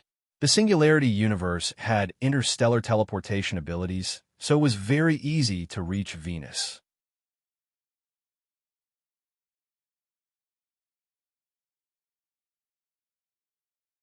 Chapter 12:10. Zhou Wen was originally worried that this was a plot of the dimension. It was possible that it was trying to lure him over. However, Zhou Wen quickly dismissed this thought because he saw Tsukuyumi in the Rubik's Cube. However, Tsukuyumi had arrived on Venus in her terror form. Ordinary people couldn't see her at all.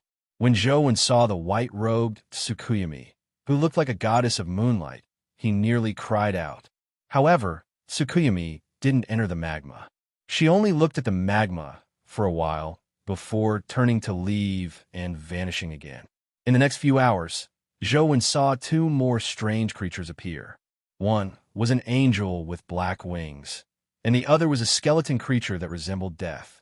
They arrived near Venus's magma one after another, but just like Tsukuyumi, they quickly left again. The gold man and the dragon that had entered the magma not long after, they came out of the magma one after another before vanishing. Zhou Wen was already very curious. He wanted to know what was in the magma on Venus that could attract so many powerful creatures. Even the calamity grade Tsukuyumi had come. Although he was extremely curious, Zhou Wen held back and continued gaming at home.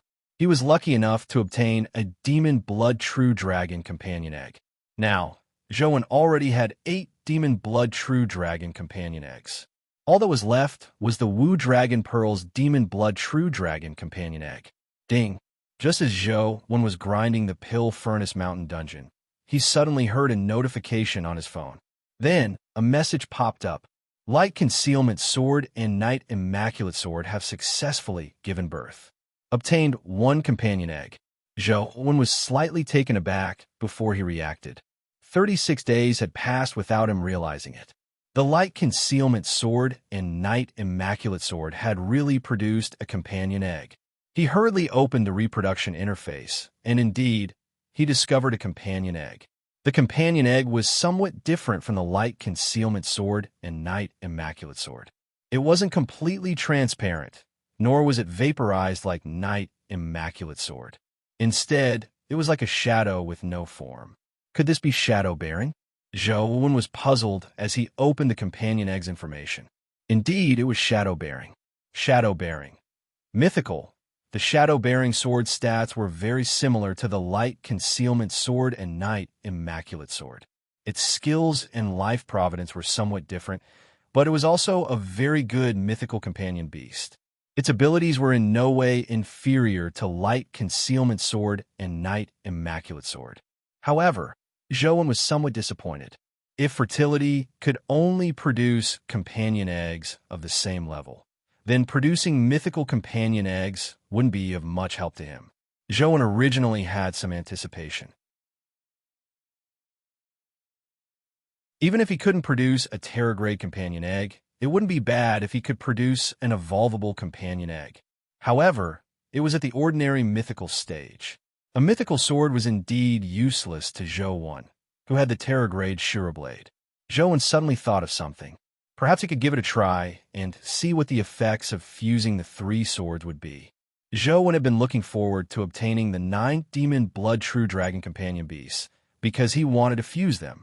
However, he didn't know if there would be any special effects after the fusion. Legend had it that Light Concealment, Shadow Bearing, and Night Immaculate were a set of swords. Furthermore, when they were previously matched, Light Concealment and Night Immaculate had an extremely high compatibility. Perhaps he could give it a try. After hatching the Shadow Bearing sword, he pulled up the fusion interface and placed Light Concealment, Shadow Bearing, and Night Immaculate together. After the 3 swords were in place, a beam of light flashed on the fusion interface. The fusion contract reached 99%. Furthermore, the 3 swords glowed as though they had been covered by a layer of divine light. However, apart from that, there was nothing special about them, nor were there any special notifications. Zhou thought for a moment before pressing the fusion button. In the next second, the 3 swords emitted a bright light, instantly occupying the entire screen, preventing anyone from seeing anything. After a while, the light converged. However, after the light disappeared, Zhou took a look again and realized that there were no companion beasts that had been fused. In the fusion interface, a companion egg appeared. Below, it was the words, fusing, and a percentage display. Only 1% had been fused. Zhou waited for more than 10 minutes, but the percentage was still 1%. It didn't even move.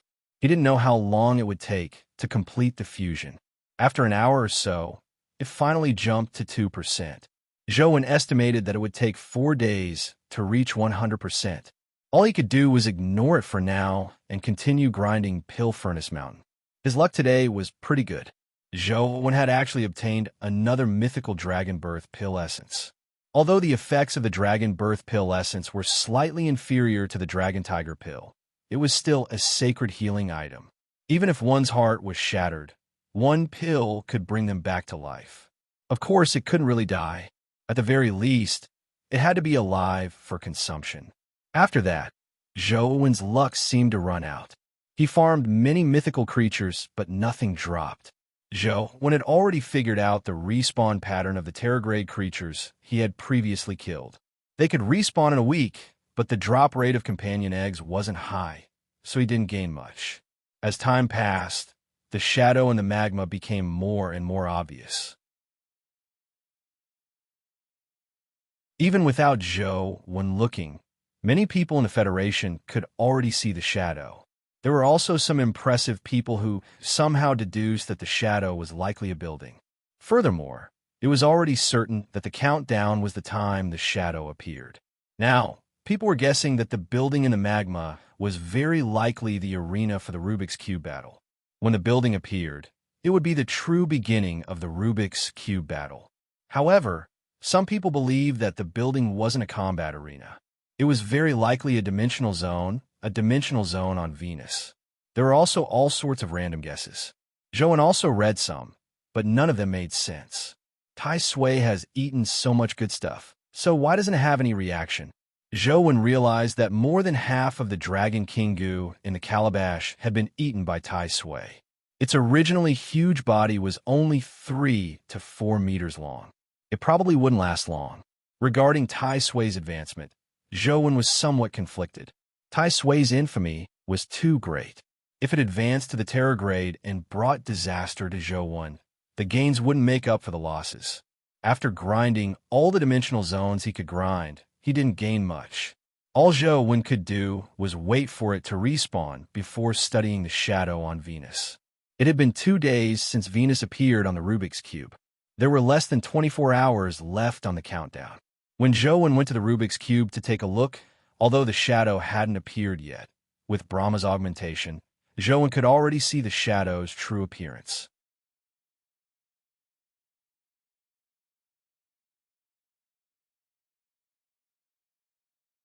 Chapter 12:11.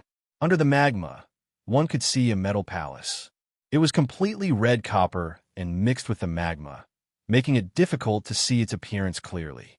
Joan carefully identified it for a while before he could roughly tell that the metal palace looked like a hemisphere. However, this was only half of it. He couldn't see the back, so he didn't know how big it was. The hemispherical building at the front was more than 1,000 meters in diameter. There were grooves on the arc that resembled latitude and longitude lines. At the top of the arc, one could see a platform. It was also circular and about 20 to 30 meters in diameter. It looked like an entrance, but it was sealed. There were no gaps, nor were there any buttons or handles.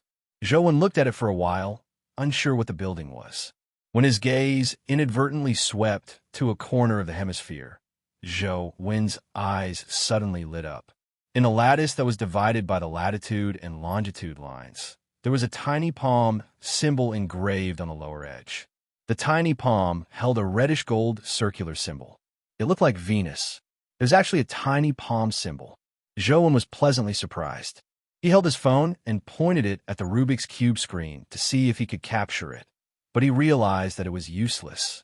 Ignoring the screen, even if he really stood on Venus, such a distance was too far. He had to dive into the magma and take a close-up shot. Joan originally didn't plan on taking the risk of going to Venus, but when he saw the tiny palm symbol, he knew that the metal building was definitely not a combat arena, but a dimensional zone. Furthermore, the creatures that had previously appeared had come out safely after going down. Joan felt that the danger wasn't high, so he planned on making a trip to take a picture of the tiny palm symbol. However, before that, Joan still made ample preparations. After the antelope returned, it had been sleeping on the sofa. Joan had previously thought that it was too lazy, but now he roughly knew that it was recuperating from its serious injuries. Without a calamity grade by his side to protect him, Joan didn't dare take risks with Yair. He left her in the Yin family. If anything happened, the Yin family could take care of her. Although Joan's relationship with Entienzwa was very bad, he had to admit that Entienzwa's care for Yair was even more meticulous than his. Jade Rabbit and Ice Maiden were brought along, but Joan felt that Ice Maiden wasn't of much use. The place was too hot, and Ice Maiden's strength would be greatly weakened. Her combat strength would definitely plummet. The Heaven Azura, Banana Fairy, and Demonic Neonate should be quite useful. Then there's the Seven Seas Dragon King. I wonder if that fellow's mucus is afraid of high temperatures. After putting on the invisibility cloak and earrings, Dr. Darkness's possession was completed. Although Dr. Darkness was only at the mythical stage, his light of penetration and darkness right hand were still very useful. After making his preparations, Joan used the Singularity Universe's ability and chose Venus as the teleportation target. He instantly arrived on Venus.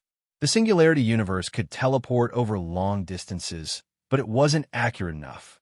When Joan appeared on Venus, he didn't land near the magma. He was in a huge mountain range. The The height of this mountain was even higher than the Himalayas. After getting his bearings, Zhou was about to head for the magma when he suddenly realized that there was a faint voice coming from the Rift Valley at the foot of the mountain. "What's there?" Zhou was alarmed as he hurriedly activated the invisibility cloak's invisibility ability. Then, he carefully listened to the commotion in the Rift Valley. After using Truth Listener to listen for a while, he realized that there were no creatures in the Rift Valley. The thing that produced the sound was a fake flower in the Rift Valley. The reason why it was a fake flower was that the plant with 3 scarlet leaves and a white flower on top was completely metal. It didn't look like a living plant at all, but more like an artificially created piece of art. However, after listening carefully for a while, Zhou realized that the metal flower wasn't an artificially created piece of art, but a living plant. Its roots were rooted in the rocks, and in the air filled with carbon dioxide and high temperatures, it seemed to survive rather well. As the heat flowed, the leaves trembled slightly, emitting a strange sound. The sound Zhou had heard had come from the leaf. A metal flower? Zhou was especially sensitive to things like flowers, so he didn't dare head straight into the Rift Valley. After a moment, Zhou summoned a golden battle god halberd and made it fly into the Rift Valley. It wasn't that Zhou didn't want to use ordinary companion beasts to probe, but Venus's temperature was just too high. Ordinary companion beasts would probably be killed by the high temperature before they could reach the Rift Valley. The golden battle god halberd flew down the mountain and into the Rift Valley. Not long after entering the Rift Valley, before it could approach the metal flower, the golden battle god halberd suddenly disintegrated. It was somewhat similar to tempered glass shattering. The entire golden battle god halberd instantly disintegrated into countless fragments. The fragments were much smaller than tempered glass fragments, only the size of sesame seeds. Before the fragments fell to the bottom of the valley, they vanished. The golden battle god halberd's name also vanished from Zhou's companion beast column.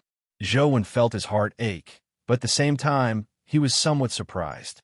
He could only tell that the metal flower's power had disintegrated the golden battle god halberd. As for what kind of power it was, he couldn't tell. After some thought, Zhou dismissed the idea of continuing his exploration. After determining his bearings, he teleported towards the magma abyss. The teleportation ability given to Zhou, won by the clown mask, was already extremely powerful. The distance he teleported was much further than before. Before long, he arrived not far from the magma abyss. Zhou didn't walk over directly because the magic cube's vision was there. Even if he went over in his terror form, ordinary people wouldn't be able to see him. He would still be seen by terror-grade experts. Therefore, after Zhou determined the distance, he teleported into the magma to prevent anyone from discovering him. The moment he entered the magma, Zhou felt the terrifying temperature. Thankfully, he had already fused with Human Emperor in his terror form. Although Human Emperor could only heal others and not himself, just the increase in his body's strength from the fusion was enough to resist the high temperature. Not daring to stay for too long, Zhou continued teleporting in the magma and soon arrived in front of the metal building. Just like what Zhou saw on the screen, the front was a huge metal hemisphere. However, in front of it, it looked even more spectacular, making one feel tiny. What was even more terrifying was that the temperature emitted by the metal building was even more terrifying than the magma.